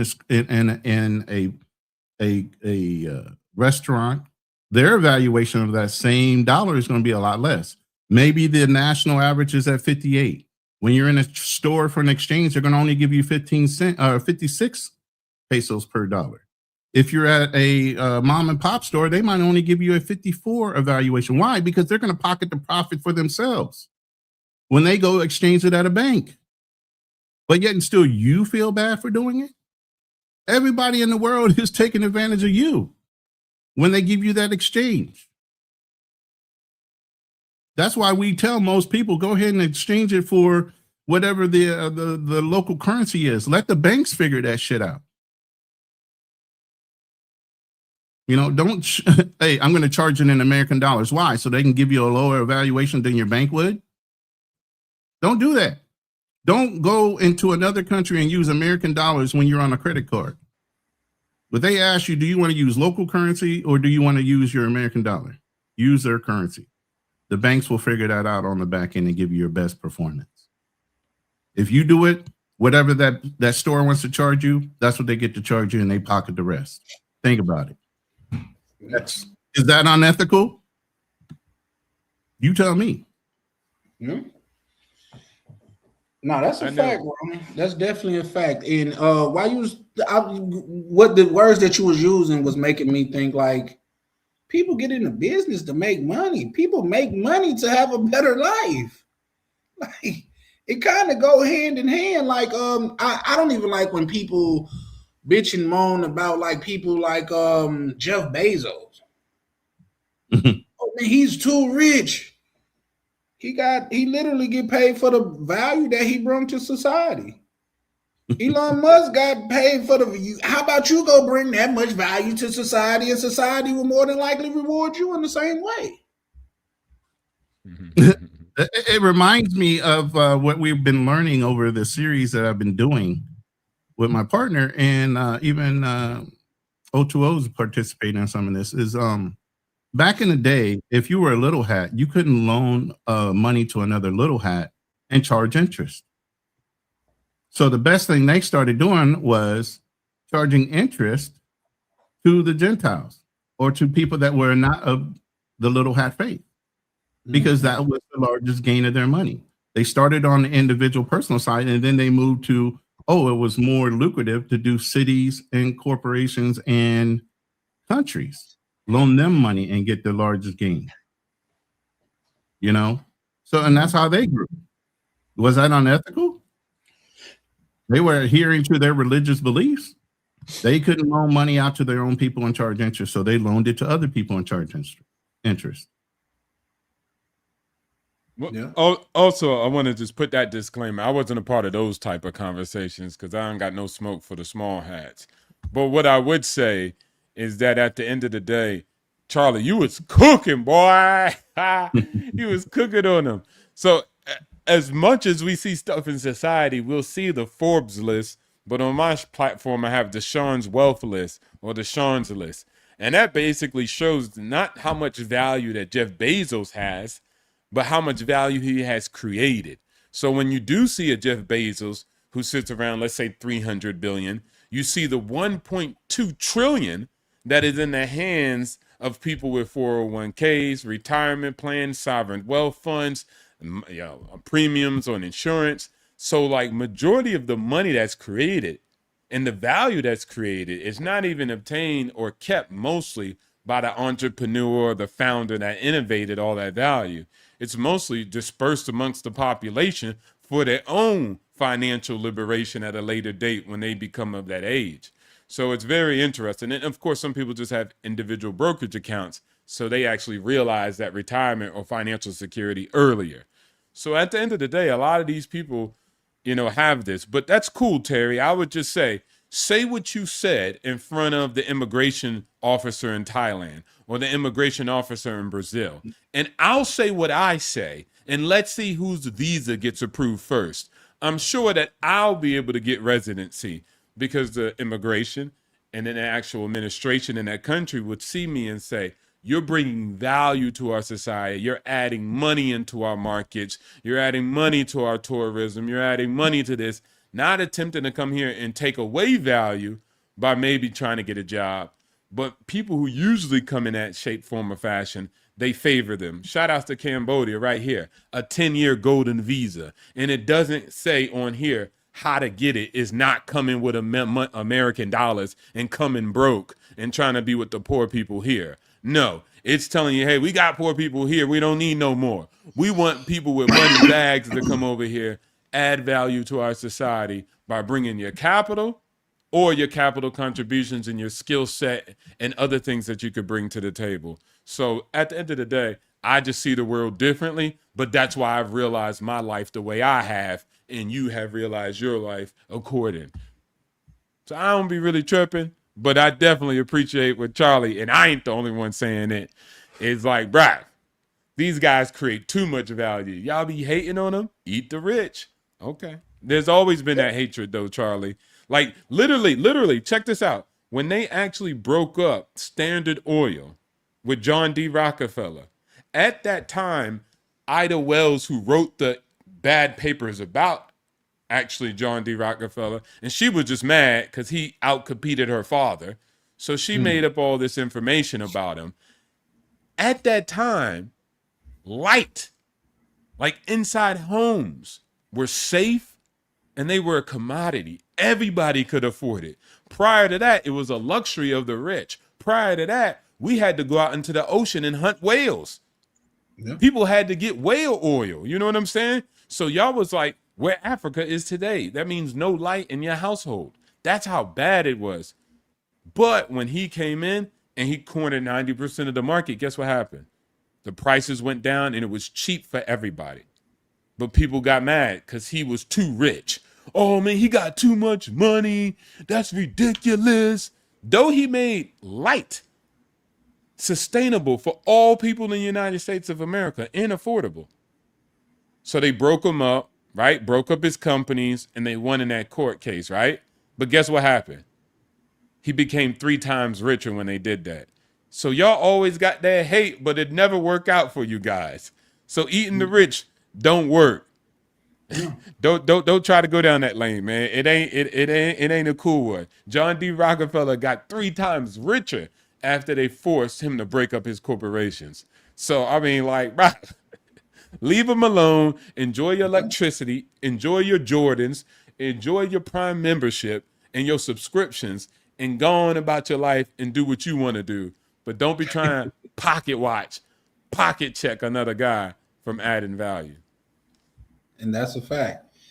And that's a fact. And like I say, far as I go, like I'm fascinated, like I'm intrigued by wealth. I'm intrigued by business. That's just like whenever you think about a lot of these men that was so rich, you don't look at their contribution to society. Look at Dale Carnegie. Look how much he built. He was a steel tycoon. He deserved to be in the position that he got. Okay. We shouldn't have all the steel buildings that we have. We should still be in huts. We shouldn't have the cars and stuff that we have. That's just like Henry Ford didn't make the first car. He made the first manufacturing process for cars. It's different. Now everybody and their mama got a car. Cars ain't just for the rich. When you seen Madam C.J. Walker and her homegirls in the car, that's because they was for rich people. She was rich then, had the mink coat and everything. She was balling by even today's means. But we got to take that into consideration. But this is not a thing about like say, oh, everybody thinking wrong. It's just like, just step back and just look at the whole picture. Yeah, we see, goddamn it, Bill Gates got all this money, but look at the value that he provided to society. With no Bill Gates, the computers is not going to be what they were, what they are. Can we still have them? Of course. I don't think he made the first computer.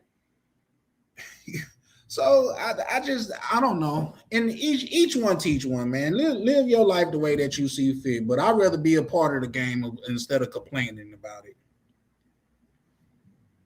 So there's that. I mean, but the whole thing is, and not to say anything in a negative light towards the country. I love the country and the people, but you're here in the Philippines for a reason. If you're not looking to take advantage of your dollars, then what made you come here?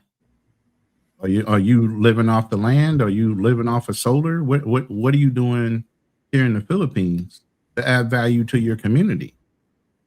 You know what I'm saying? My lady here, she's a philanthropist. She volunteers with the orphanage here. She donates her time.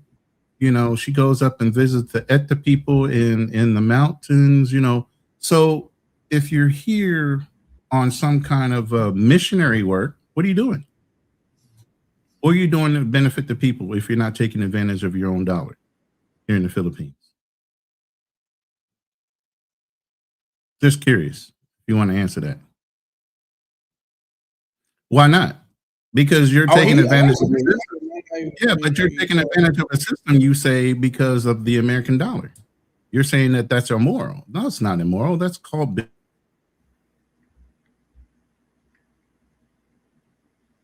I think you froze, or is that just my internet? Nah, he froze for a bit. Oh yeah, you was cooking a little bit too hard. He say he out there with you. But no, it's not just using it because I didn't know you was out there. I'm just saying, like, in with you being out there, I think that comment probably would have been left unsaid. Like, you're literally out of the country taking advantage of the leverage that the American dollar have.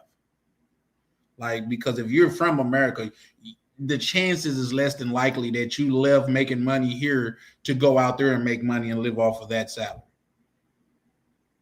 I'm not saying it's impossible. I'm just saying it's less than likely.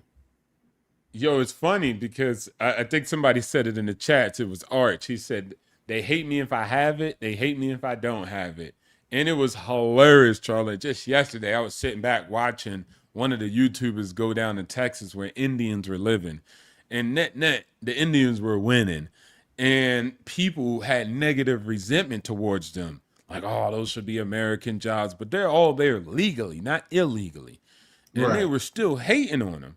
And and they had the lowest crime, lowest amount of social issues, like a great, sustainable, and respectful community. Even when the guy came down there, a lot of communities was like, F you, get the F out. Why are you here?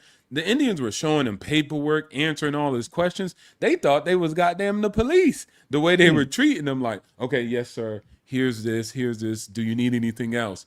And it was so funny because I'm like, wow, these guys are here. They're not committing crimes, right? They're upstanding citizens. All of them were saying, You know, I'm here to serve America. We respect America for giving us this opportunity. We're extremely grateful. So they were gracious people at the same time, right? They had nothing Right. negative to say. And they were still like, you shouldn't be here. Or da, da. So it was like, I was just seeing it as what Arch said. People are going to hate you if you don't, and they're going to hate you if you do. So whether you're the black community and you got issues, they're going to hate you then. And whether you're another ethnic community doing great, people still can choose to hate on you. You get it? So at the end of the day, they're going to come at you once you assume the throne, or if you're out here sitting on the ground. They're going to hate you both ways. So I think it's just best, as you said, focus on your life, build out a plan accordingly, get your location leverage. Because as you know, when Passport Bros go overseas, what happened? People start hating you. Yeah, that's They didn't like you. They called you a D-cell when you was just sitting there. Now you go overseas and then they call you this. So it's like, damned if you do, damned if you don't. Never live according to their Bible. right.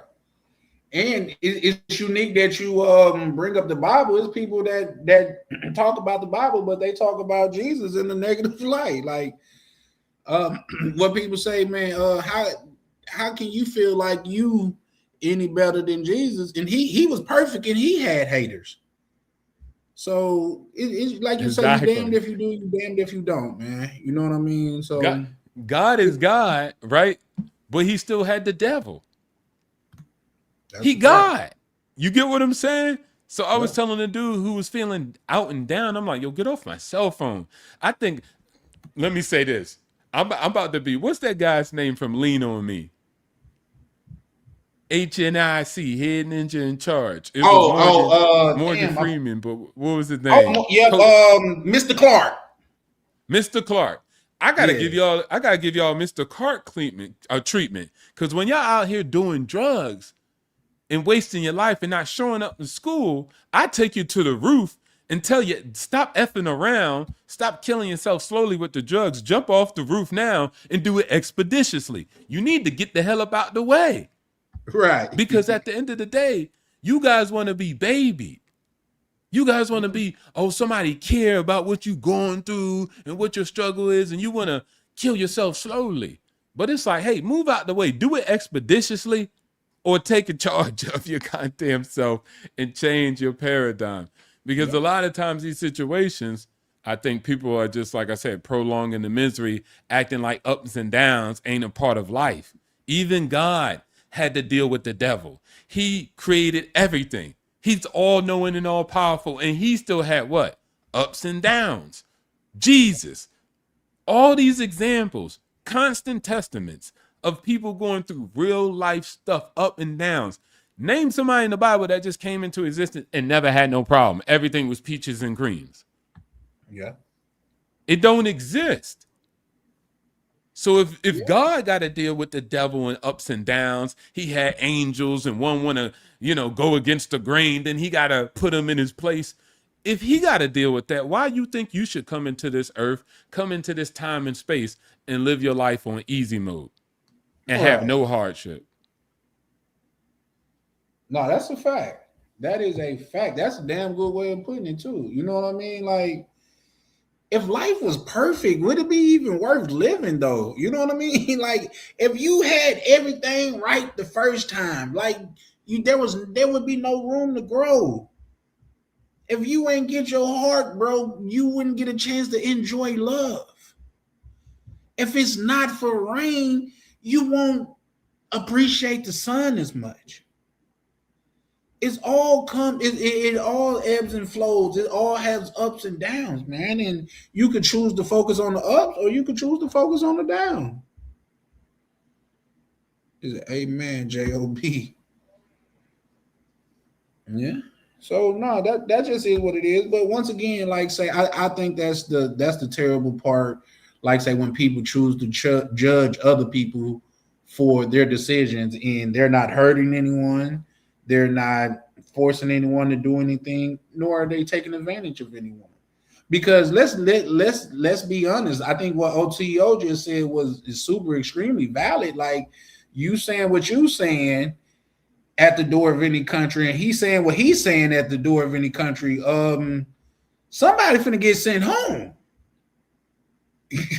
I'm just saying somebody finna be like, damn, I probably shouldn't have said that. You know what I mean? Come on, man. I always stood with the poor, and despite the money changes, you believe Jesus wants you to be right. You're living in a dream world. Rich. Here's me and my brother had that conversation, and it was such a sad conversation, in my opinion, because he feels somewhere, and I asked him to show it to me in the Bible that Jesus wanted him to be poor. God want him to be poor. Where is that at in the Bible? In fact, like I say, we brought this up the other day. They talk about rich people in the Bible. Do you know it was gold in the Garden of Eden, where it was nowhere to spend and no place to take it, but it was gold there? How does that make sense, Terry?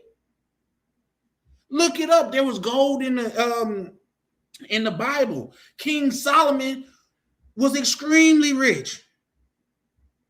Not just rich, the Bible emphasized extremely rich. Now, I'm not even a Bible person. Like, I don't know the Bible, so I'm not going to really go into it. I'm just talking about being a person from down south.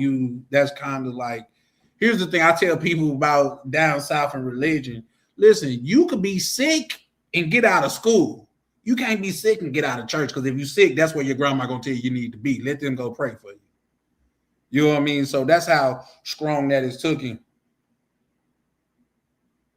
Hey, somebody was talking about Pastor Ike the other day, Prime. I was telling him, like, Pastor Ike don't fall into these, in my opinion, everybody free to have their own opinion, but Pastor Ike don't fall into one of these take advantage preachers. You know what I mean? They didn't fall in. Yeah, he like, God wants you to be rich. God, he said, and somebody else said, man, God let the evil stack it and pack it away to give it to his children. You see what I'm saying? So yeah, no. You say wasn't black folks in the Garden of Eden? Here's the thing. I don't remember the Bible specifying, but what I do remember, they were specifying that they did elaborate on that they was naked. They had no clothes on. I have a hard time believing you're gonna be somewhere in the Caucasus Mountains with no clothes on. And I think even when the guy said this, Jesus stood with the poor. I believe so. I stand with the poor, telling you fools to get up off your knees and stop living around like slaves and get up on your ass and go out there and create some value. So I'm sure he wasn't standing on your side, just sitting there saying, yeah, bum it up. He was actually telling you go out there and be fruitful. So at the end of the day, you know what I'm saying? You saying stand with us, like, I don't know. Some dudes was out there scheming, robbing. So he was standing with the guys who was committing robberies on the community. I highly doubt it. So at the end of the day, again, people believe storylines and write their own stories. Hence why their own life is what it is. For me, at the end of the day, it depends on the content of each person's character. Some people are poor and they're just like still dignified and respectful and law-abiding citizens. Some are poor and they commit atrocities. Some are rich and they create massive amounts of charitable work and deeds to others. And some don't. So at the end of the day, you have to judge each individual based off the character of not only their seeds, but their deeds. What is it that they have done? That's why I always say my legacy, the greatest legacy I lay on this planet, is not the seed, but the deed of a man. The deeds is his legacy. Your seeds can go off and be whatever the hell they want to be. Nobody remembers Martin Luther King's kids, but they do remember that he had a dream and what he meant to humanity. So his deeds was the thing that usurped everything else. So that's why I say get in your bag and actually make things happen. Yeah, that's a fact. I agree. And then we, like I say, once again, guys, we ain't got to turn this into Sunday school, because everybody, like, the Bible is a thing to where I heard someone say this: a person that didn't learn, because the Bible was originally written in Hebrew. So if a person don't understand the context of stuff, they can't teach you what it means. And I'm just saying, I know enough to know that I don't know nothing at all. But when you bring up like Jesus and things of that nature, and God, and to be poor is to be noble, is crazy. And yes, he could, like Terry said, he said nobody said Jesus wants you to be poor. I just said Jesus stood stood with the poor. That's fine. Like OTO say, like there's many of people that's rich now and that stay among the poor. You know how many what's names you can look up on YouTube to people that have made millions of dollars and still like Warren Buffett still living. He done lived in that house for 50 damn years. I'm sure it wasn't a poor neighborhood, but where he could buy a whole country, bro, and just live there. So let's just, I don't know, man. This is crazy to me how judgmental some people can be.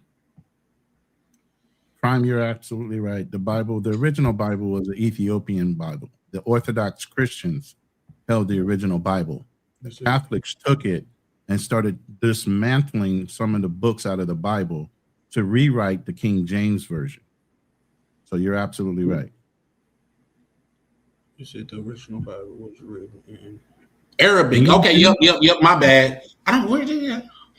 Can y'all hear me? I'm sorry. Yep. You loud and clear. That's why I wasn't talking while you were speaking. You loud and clear. Yeah, for sure. You right. And that's why I said Ethiopian is the oldest Bible church. Yeah, for sure. So then that's why I even get into the fact that, I just went over this on Friday. There were some agreements that were written and talked about the Roman Empire in the 17th and 16th century. Yeah. The Roman Empire, there was no Roman Empire. It was the Catholic Church. All kings bowed to who and kissed the ring? The Pope. They needed Pope approval to do certain things. They wanted his blessing. What is they like what's the story with the Hobbit? The ring that rules them all. The Pope had it. So I mean, you want to introduce religion, but yet and still that religion that you're introducing is tainted. Yeah, damn, I can't believe I said that. I was thinking about something else. But there's still like you can tell a story multiple times, and sometimes you have to look at the person that's giving the message and not the message that's being given. You get what I mean? So There's morals and ethics in that Bible, still true enough, but it has been touched and it's been written in such a way as to control the masses. We were just talking about this the other day, where in all societies, you have to have some kind of belief structure that reinforces the justice system. Yeah. If you don't have a belief structure in right and wrong and morals and ethics, then you can't enforce a justice structure on that in a society, and it will fail. And religion is one of those things that reinforce the justice structure in order to dictate how people should conduct themselves en masse, or you'll have chaos.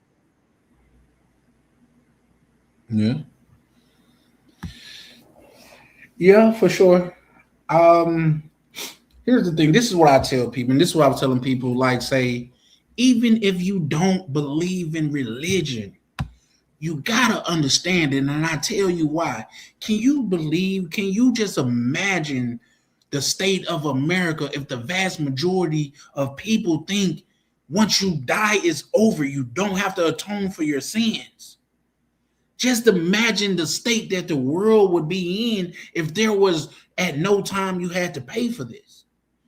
Your sins on earth, which means the morals will go out the window. You could be just a dirty person as you want to be. You don't have to treat nobody with respect and know that you wouldn't have to atone for that. So whether you believe in it or not, I still believe it's something that's worth respecting. So there's that. But no, like I said, once again, man, each one teach one, live and let live, man. Long as you're not doing anything to where you are intentionally putting somebody in harm's way, or shout out to you, man. No, I'm never gonna debate that, sir. You can put that in the chat a million times. I'm never gonna debate that. In fact, my grandma probably come back to life and slap tar out of me. No matter how I feel, I wouldn't debate it. I agree with you. I'm very spiritual. I'm very when it comes to belief structure, if you're going to believe a Bible, believe the whole Bible. Don't pick Not and just the choose. part you like. Then go and research the Bible for yourself. Don't just continue to listen to a pastor. And then some of y'all raise your pastor up as if they're demigods. You can't say nothing wrong to the pastor. Like Right. he's your daddy. He ain't your daddy. He's a man. And too many churches have fallen behind men that run the church based on their sins. They are imperfect beings just like you. Yeah. Yeah. Let's talk about like, okay, then we can move that. But here's the thing. Some of the lessons from the Bible that still ring true to this day. The first woman on this earth broke bad. Yeah. Broke bad. Here's the thing. Let's just run with it. And by that, because not only did she break bad, she convinced the old boy to break bad too. Can we say he was a simp? Was he a simp, guys? Should he have stood on beds and slapped the little joint out of her hand? Listen, he said, "Don't touch that." But she convinced him, "Oh, he don't want us to have the good stuff." Come on, man. Y'all, come on, man. Like even the Bible say it's better to live on the corner of a. How does it go? It's better to live on the corner of a roof than to live with a wretched woman. But the diabolical thing is, he knew all this was going to happen. Yeah, had to. The first one on earth fucked up. Question yourself, as God is all knowing, he knew from the minute he created the woman, there was already going to be strife. Yeah. There was already going to be division. There was always going to be doubt introduced. Yeah, that's a fact. I mean, you got a person that was fashioned out of a rib in the clay of the earth, and she knew it. And she still decided to listen to another being that came in and sent a little deception on what that fruit really meant. Mm-hmm. And instantly wanted to believe him over the person that created him. And And then you got the fourth person on the planet killing the third person. Mankind I heard was built. a comedian tell a joke about that. That's crazy. Right. So then that's what I'm saying. Mankind was built this way. You think he didn't build you this way for a reason? Right.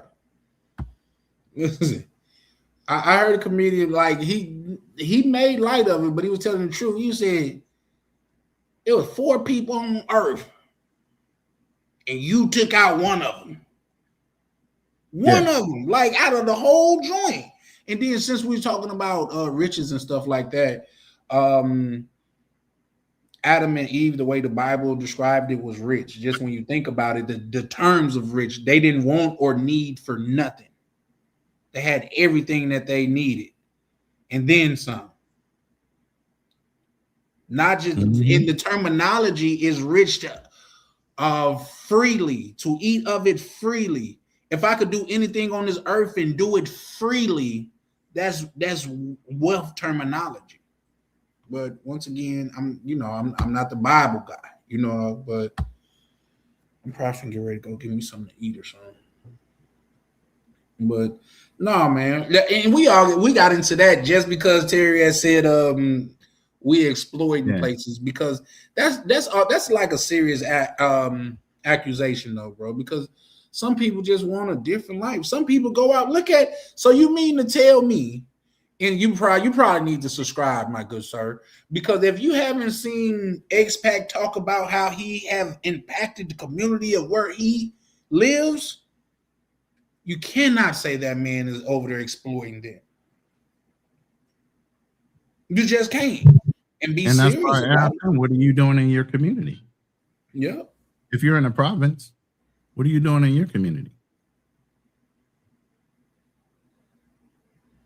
Right. But at the end of the day, look, this isn't what we talked about. This wasn't the live was supposed to be about, but we here, We hear now. Yeah. So, but my thing is, it is an advantage for you to utilize your American dollars. The whole thing is, how do you continue to earn while you're living abroad? Either you're a digital nomad, you own your own business where you can work remotely, You know, you get into the AI agents where they can work during the times that you sleep and make you money. You know, there's so many different variable ways of setting up a way to earn income if you just get up and start working on it now. You know, and then it's all about, you know, utilizing that to live in the best place that you're more appreciated or comfortable in. Yeah. But like Uncle Rico said, I'm still an American at the end of the day. I'm never going to deny being an American, and I'll be back in America here in the next 2 to 3 years. Shout out to you know, so at the end of the day, I'll still be an American. I'll be living in America, and after we build a house in America, we're going to double back and build a house here in the Philippines. But it makes sense to actually build the house in America first. It's going to have a higher value than the one here in the Philippines. And you can utilize that to leverage the money you need for the one in the Philippines. You get what I'm saying? So at the end of the day, you know, there's a strategy behind everything people do. And there's reasons why some people decide to live abroad like yourself. And why some people say, nah, I'm going to go back to America and I'm just going to go 6 months here, 6 months there. That's what we plan on doing. Maybe 8 or 9 months here, go back during the holidays to the Philippines. You know, I want the children to be able to have multi-language. I think that's an advantage, to be able to speak multiple languages. You know, and all said and done, that child will be speaking at least 5 to 6. Yeah, that's a fact. Real quick, Black Cleaner, I don't know, but you got 2. Okay, there you go. Shout out to you, bro. Guys, we're going to wrap it up in probably about a good 15, 20 minutes. Like I say, I'm trying to, and if I could do that, we'll definitely come on again tomorrow. I'm trying to grow something sustainable over here, man. I want y'all, shout out to Black Cleaner. When you said that little joke about y'all got some Charlie Chan TV over here, bro, that hit different, man. Shout out to you, Black Cleaner. How you feeling, good brother? What up, fam? How you doing? Man, it's a blessing and a lesson at the same time. I tell people I tried complaining, it didn't help, so I just went on about my life. Exactly. Can't be my father used to always say this, you know, he's like the buzzard waiting on the Lord. But then the buzzard don't, you know, the Lord don't show up, so then he gotta keep it moving. That's but yeah, man, I was listening to y'all early talking about, you know, having a income, and actually I just did my own live about the situation, because we was talking about it earlier, where, you know, the people, you know, don't be listening to the guys that's out here who show the different alternatives to be able to make money overseas. And there are plenty of opportunities. And somebody just came on my live and they said this. They said, wherever you go, there you are. So if you're a hustler in Minnesota, you're going to be a hustler in Central America, South America. Yeah. And you're going to find the opportunity. You just got to go over there and see what it needs to happen for you to be able to make money over there. Like, I mean, I know that you're doing the e-commerce thing where you at. So I know you're making a decent income over there. And then you was talking about how you was breeding pits. You could still do all of that over here in Central and South America as well.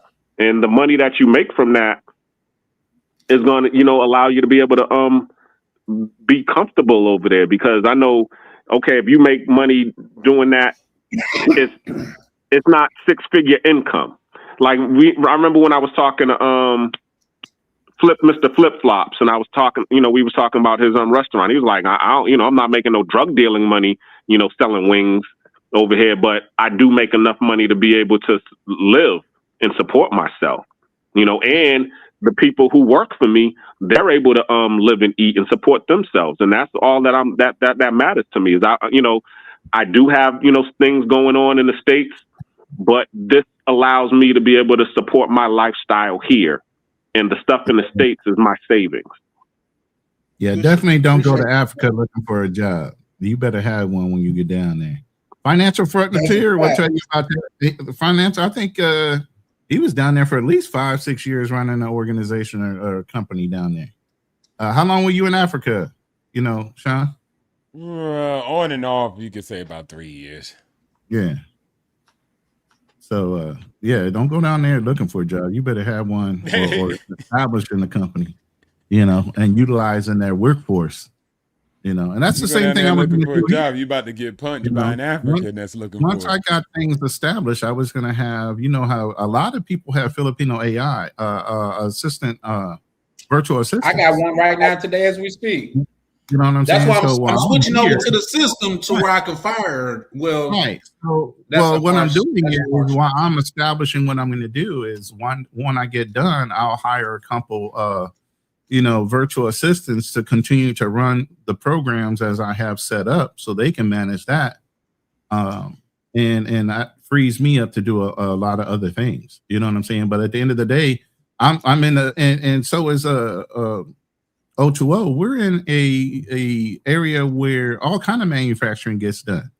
You know, you want a prefab work, you can fly over to China and have anything designed for a car, a truck, or whatever you want.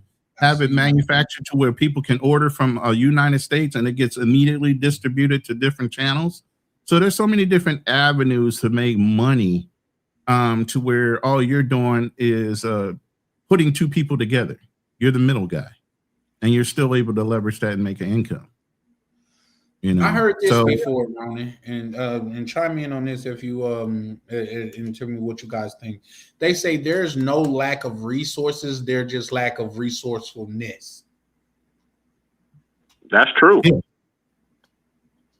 Yeah, it's the mind. You limit yourself on how you can be resourceful. You know, I love the fact that the Marine Corps teaches you how to adapt and overcome different situations if you didn't already have it. You know, but they don't like you using it against them. I got stories. Yeah, facts. Yo, Charlie. Anyway, yeah, go ahead. Yes, Yo, sir. Charlie, can you share your screen? Did you put something up there? No. You're looking at Yeah. Oh, okay. I was like, what you want to see on my? Yeah, Can you see my shit? But I see. Yeah, I'll wait till you get it ready. I see you going through it. Yeah, I got it ready. Okay. Loading now. So yeah, that was when there's a region in Kenya called Baringo or whatever, and then that's when I was going to meet up with the governor of Baringo, which is of that region. And so throughout the whole entire trip, you know, you go down and you see the development sites in Africa when I was in Kenya. So I was doing a lot of that. Man, this is like I was out there filming documentaries with people who were actually creating institutions on the ground. So I had that going on. I was at construction sites looking at development projects, trying to be an investor in those projects. Also, they got one more property. I was out here throwing councils with Africans across it. Two prominent big YouTubers at the time that was on the ground. I think at that time they had like 100. I think they're at 1 million now. But net, all those are the brochures from all the actual development sites that I was going to. And bro, I wasn't getting paid to do none of this. This was me down in South Africa. I was going down there checking out property. There go the realtor to the right, a baddie that I was with on the left. You feel me? I take my girls to do different things. So at the end of the day, like life is all yours. It just depends about what you create. Yo, I'm still there? I don't see it on the screen. Okay, there we go. So the opportunities have always, and that's before Austin Holloman. I was back there, like maybe that's 2000 something. I can't even remember. But they don't understand that. You know what I'm saying? They don't understand. They don't understand that, bro. They don't understand. Y'all think passport, man, expats and military people been doing this way longer. Way longer. Yeah. We already know the game. Matter of fact, most of the ones that claim to be passport bros learned the game probably from somebody that was prior military. And then they just started putting it out there for everybody else. Well, speaking, that's what I said. With me being an Army brat, I could get my mother on the phone. I've told her numerous times. I think the best gift that she ever gave me was the gift of travel. Yeah. She fostered my need to see the world. Like like I say, I was 4 years old in Germany, man. Yeah, and it's just something like I got friends that have lived and died in Mississippi. They didn't even know it's a whole world outside of Mississippi. A whole world. Ain't no, it's like it's not even a whole new world. It's just a whole old world out there that you could go and get you some of, man.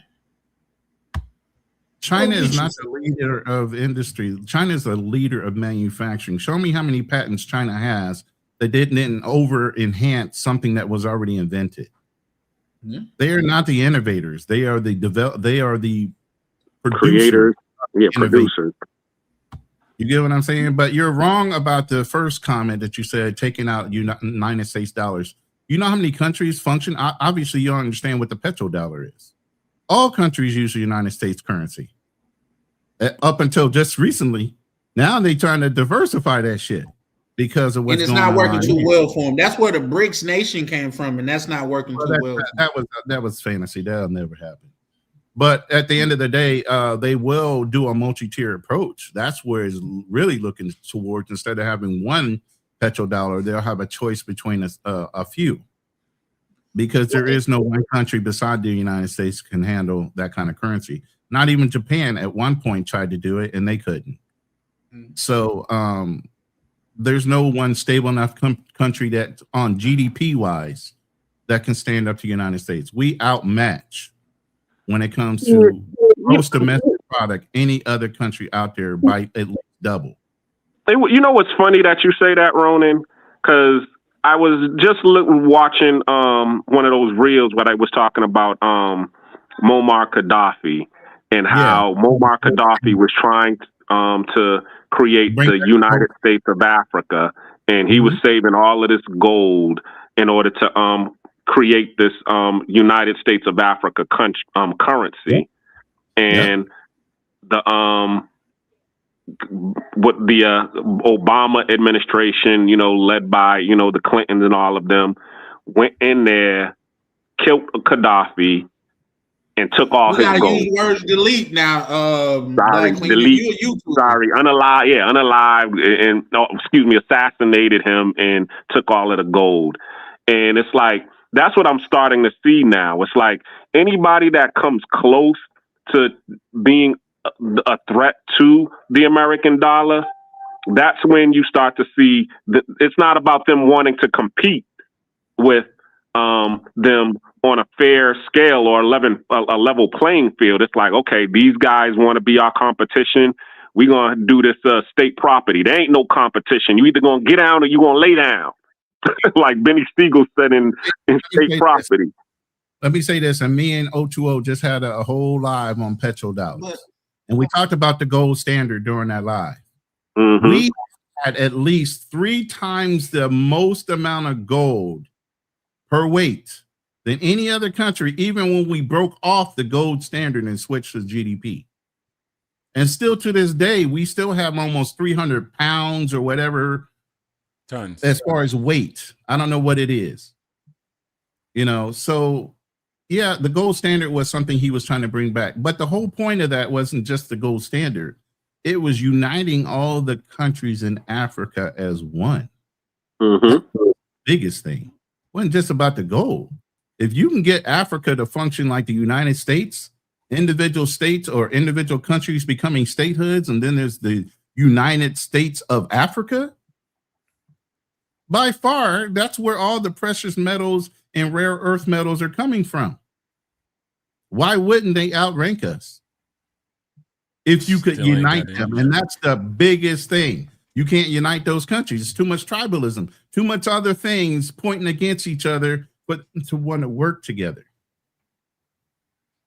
And that's the biggest problem. I'm going to keep it real. I don't give a dang. I don't want them to do that. I'm from America. I'm not from no damn Africa. I got no citizenship, nor have they gave it to me and extended it to me.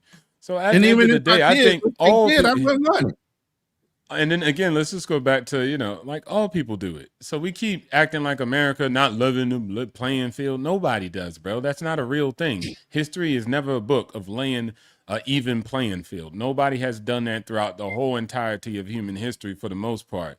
So instead of, like I said, people only in the West really do crazy nonsense like this. It's like y'all talk so bad on your own host affairs. I mean, like, it's ridiculous. If you go to Taiwan, they got large corporations. Nobody hates. They actually congratulate. Against the dollar. Oh, the dollar rooting. Yeah, they rooting for our failure. I'm like, what the hell? Y'all on the other team. Y'all they rooting need big guns too.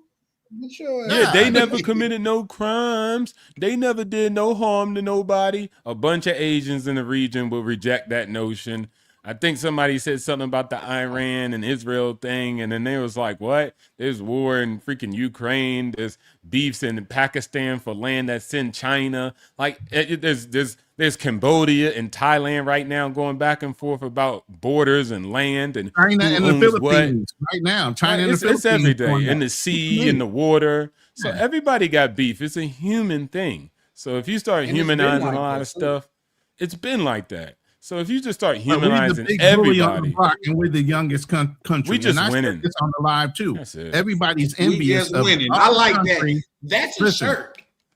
but everybody's winning. jealous of us because we're one of the youngest countries. But we out excelled and outpaced some of these older countries. A lot of these older countries are still holding a little kind of grief at the fact 5,000 that years we history. become a petrodollar and we're the national currency. How did we outpace them? They used to rule us. We broke away from them and became our own nation, and yet and still we're outpacing them. You don't think they're envious? They're looking for angles. You know how they say keep your friends close with your enemies closer?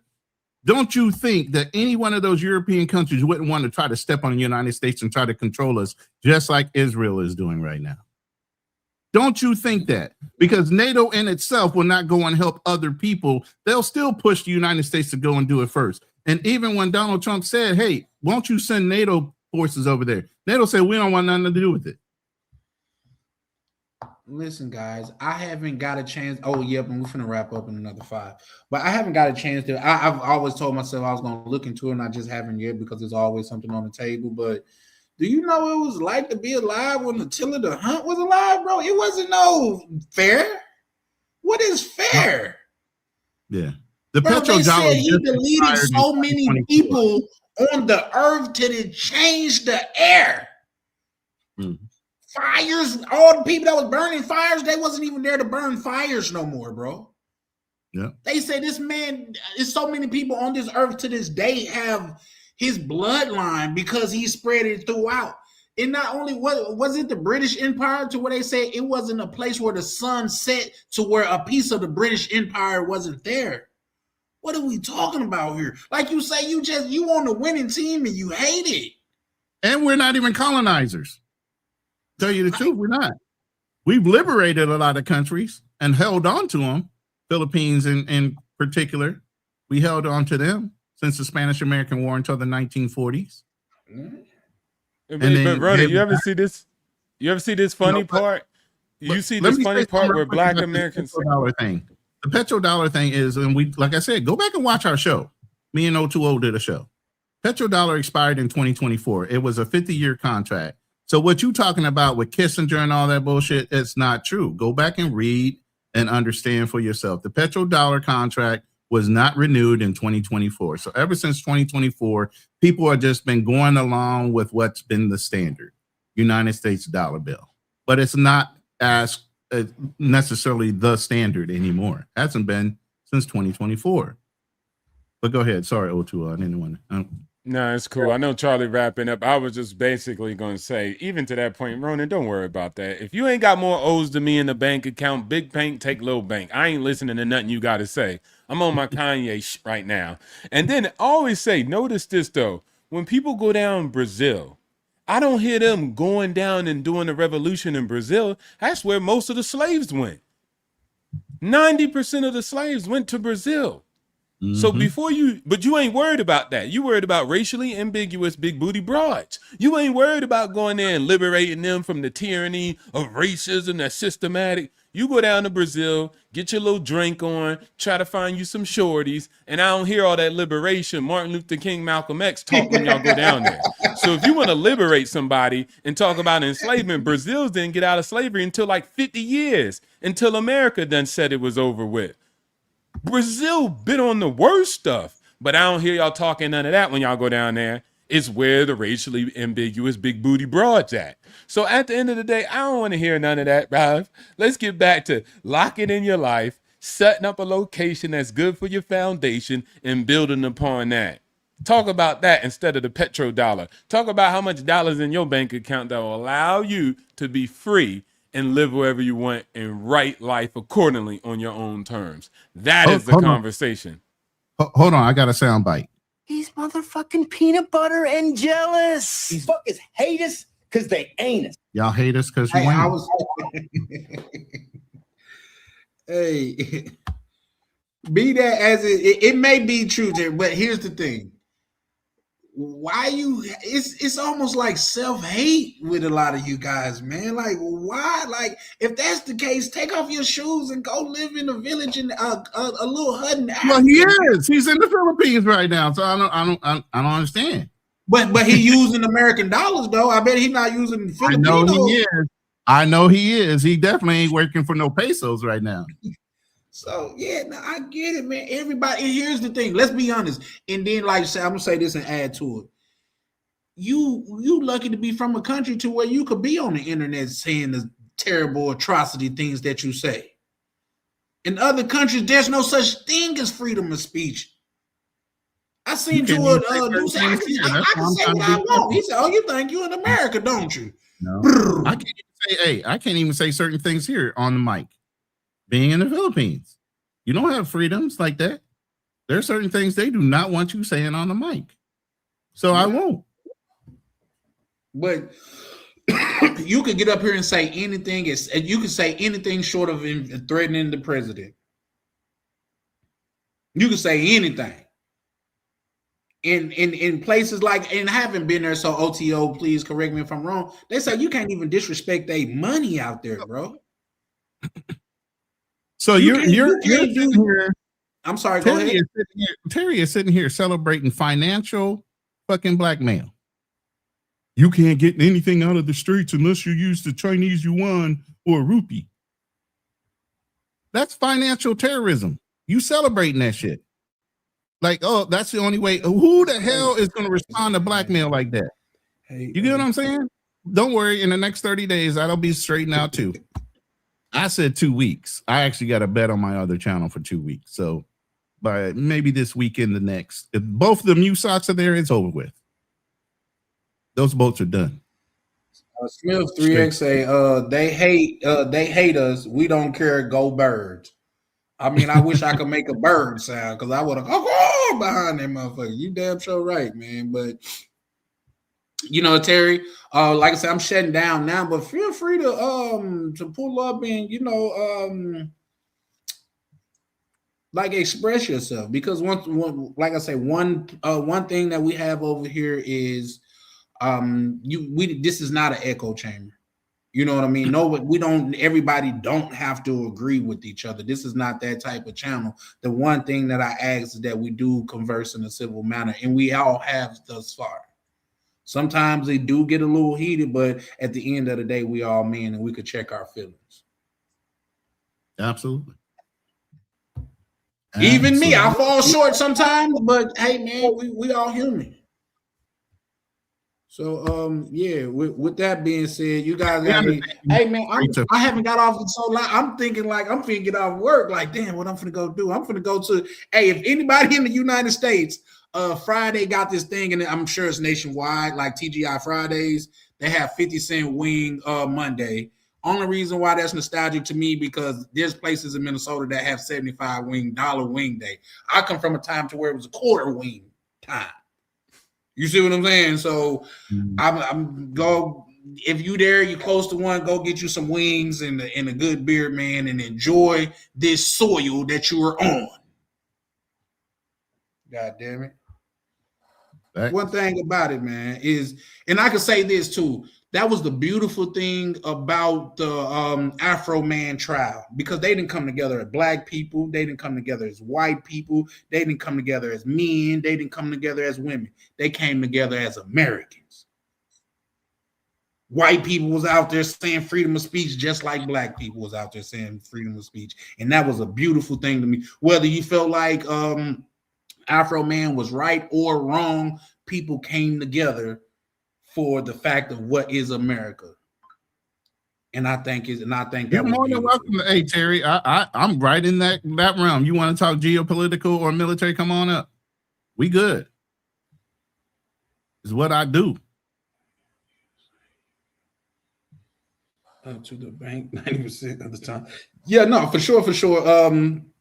Listen, be sure to subscribe to the channel. I'm sure Ronan put it. Oh yeah, you definitely over there in Ronan's chat. So yeah, subscribe to the channel, man. Feel free. Like I said, you seem like a intelligent brother, and you just got a different point of view, and that's fine. You know what I mean? I've never been all like see or know person, but what I say, I thoroughly believe in. And some things I do need to do some more research on, but you ain't nobody's gonna tell me that this country isn't a great place. You know what I mean? Like, come on, man. Only place I could think about like that is Babylon in America. And that's because The Richest Man in Babylon. Damn good book. I recommend people read it or listen to it. It's a damn good book, The Richest Man in Babylon. And reason why I say that, because it's not, I can't say it's not too many places. There are some places on this earth if you're born poor, the chances are highly likely that you're going to die poor. And in America, that's just not the case. In fact, there's majority of millionaires or first generation millionaires here, the same place that you're talking about. And guess what they got it out of? Just working. Bruce Green, they got a thing that's called mom and pop millionaires. Read the Millionaire Next Door. Also a good book. It's a little slow, but it's a good book. The Millionaire Next Door, just about regular people that worked and got financially free. Look up on the internet is Our Rich Journey, a black family that worked their way to financial freedom. How can you hate that?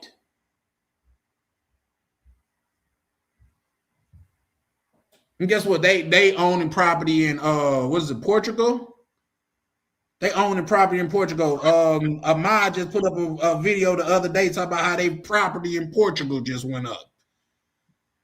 Man, when winners win, bro. That's all. I'm gonna end that with that, bro. I think that's gonna be tomorrow's live. Winners win, man. That's a fact. Man, but it just is what it is. Like you got people complaining against Mike. Mike Tyson hit too hard. He was a fighter. He was supposed to hit hard. Like that's what it is. So there's that, man. You guys want to say anything before we get up out of here? I posted the links in the chat. If you guys could go and subscribe to everybody's channels.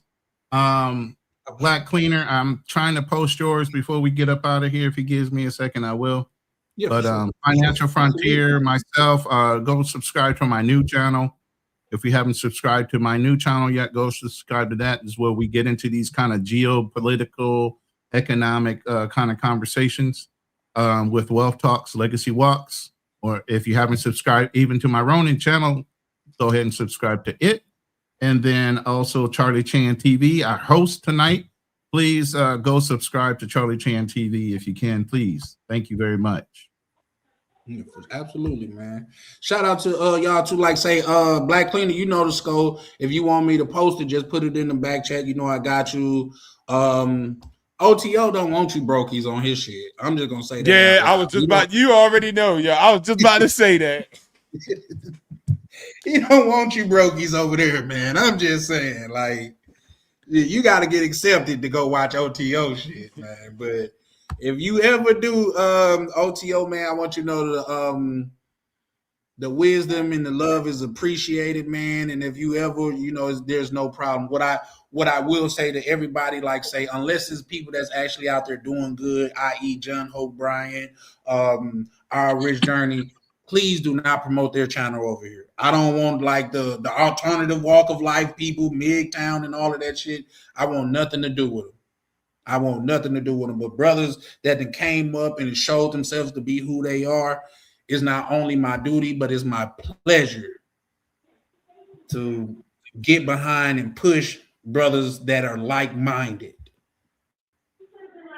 So yeah, for sure. I'm subscribed to all you, bro. Shout out to you, Tevin King. Shout out to you, bro. Appreciate you pulling up. Not much. I got Okay. Yeah, man. Yeah, I Because already dropped the this camera for thing you. of ours, man. Just think about it, bro. In my opinion, just think about it. Like, say, if we stop all the bickering and stuff, if we built with each other as much as we bickered with each other, bro, we would be a problem. We would be a problem, man. If we just put away all this bickering nonsense. Oh, you're poor, you this, you're black, you're fat, you're bald. Like, damn, man. My hands work the same though. So, but I'm getting out of it. I'm growing up, y'all. I'm getting out of that. You know what I mean? But each one teach one, man. We all men over here, and I think that's supposed to mean something. You know what I mean? I just like back in the day, being a man, like the man, at least I looked up to the men that was on goddamn TV and stuff. I didn't see all these men in dresses and shit growing up. Not for real. I didn't see all of these MGTOW guys. What do MGTOW even mean, bro? So, Men going their own way. We've always gone our own way. And so once I don't know again, why what you does got that mean, sir? Yeah, we've always gone our own way. Here's the thing. This is my question. That never made sense. This is my question though. When you say going your own way, it's like another way other than women. If you're not going towards women as men, I don't want to go with you, bro. Oh, we could go stay on the island by ourselves. It's called jail, sir. I don't want to be there with y'all. Men going their own way. What way are you going? It's called jail, sir. I never thought of it that way, but you're right. That's jail.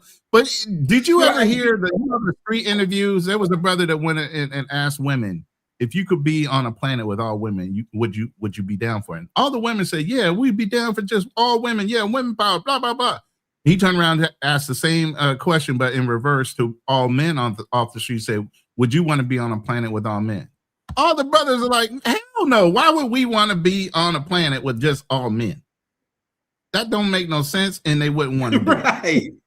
You know, like you said, that's jail. I never heard it put that way, but you're absolutely right. That's a jail. or it's called boot camp. But I get your meaning. Yeah, exactly. But at the end of the day, yeah, you're right, Charlie, man. I gotta head out. I gotta go get me a memory foam mattress so I can go ahead and get that ultimate sleep. Get that ultimate sleep. But yeah, hopefully I can go there. You know, the dollar's going down, so I gotta hurry up and make sure I can buy some mattress before the dollar collapses. Yeah, you gotta. Hey, you know how wealthy people are. They'll squeeze their ink off a fucking dollar. You know what I'm saying? Yeah. Hey, you know what's funny? You know what's funny is I told my Ling, I was like, hey, look, man, ask the lady if we can get the model on the floor, take it home today, and I'll give her money and I'll pay her right now. Model. Give me the used one. I want the open box model. Give me that one. I'm gonna put sheets over it. It don't matter. If I can get $100 off, I'll take it, bro. I don't care. I'm the same way. They had an open box TV we wanted, and I was like, I let it sit there for over a month. I said, babe, we want to watch this thing go down, right? But we're gonna get them when they desperate. I ain't paying that price. Hell no. Because TVs are expensive here, man. I mean, the export costs and everything. It ain't like America. You can get a 55 inch for $140, man. They charging $200, $300, $400 for a TV. Yeah, you know, because even though I got the money, it don't mean I need to give it to them. Right. That's what it don't mean. Yeah, let's watch the TV go down. I'm considering taking my TVs off the wall because the whole thing in the Philippines. I'm going to tell you this: in the Philippines, they break open every box and they test the motherfucker before you leave the store. So you know how you like to open brand new things? There ain't no open box bullshit here. They're gonna open that shit for you and make sure whatever they selling you, it's gonna work. Because they don't want you to come back and say it don't work. Well, shout out to you, Charlie, man. I greatly appreciate your channel, man, and everything you do. Like I said, he ain't paying me. I'm not saying he should, but what I am saying is, you know, this message doesn't come at a conflict of interest. I do have massive amounts of respect for you. Even today, I heard things that I never heard you say, and I'm like, man, that young brother's mind is on the right path. And as you said that one day famously, you said, man, let's stop talking. Let's get to work. So I'm like, man, that is a mindset that I'm telling you, brother, keep it. You'll be successful. 1 million, 5 million, 20 million, 100 million. The goal is yours. You just decide when you're going to stop and when you're going to get it. So shout outs to you, man. I truly appreciate everything you do. Appreciate you, man. You always leave. You always got something presidential to say, man. It's hard to follow that up. You know what I mean? But it's always a pleasure, OTO, man. Oh yeah, you too, running. Peace out. Yeah, well, I already know. You know, this thing. You know, we. You know. Black Cleaner. All right, man. Peace. No, I'm just kidding. You cool people too, man. Peace. The CIA's leaving, y'all. Hey, wait a minute. I'm part of that group. Man, shout out to you, brothers, man. You guys want to say anything before I close The out? colors in Asia. That's what I'm gonna call y'all that. The CIA. The colors in Asia. Yeah, the coloreds in Asia. The colors, okay. You know what's funny though? I showed up here in my lady in the province, right? The family came out to meet. And the first time she saw me, obviously, we're happy to see each other. Her sister's looking, and I had shorts on. She's like, why is he so light? I thought he was black. Right? So she's looking at it. She's like, can you ask him what he uses for skin lightening? Because I'm lighter than her whole family. That's crazy. It is crazy.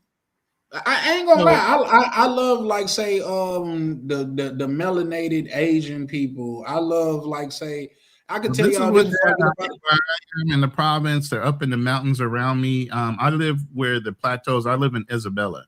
It's a famous area where they have the sides of the hills, rice fields on it, going up the side of the hill where they're level, and then they're going up and up and up and up. So it's known for rice and stuff out here. But yeah, the Etcher people are up in the mountains. She runs out there regularly and gives them placeblas. I think is the name of it.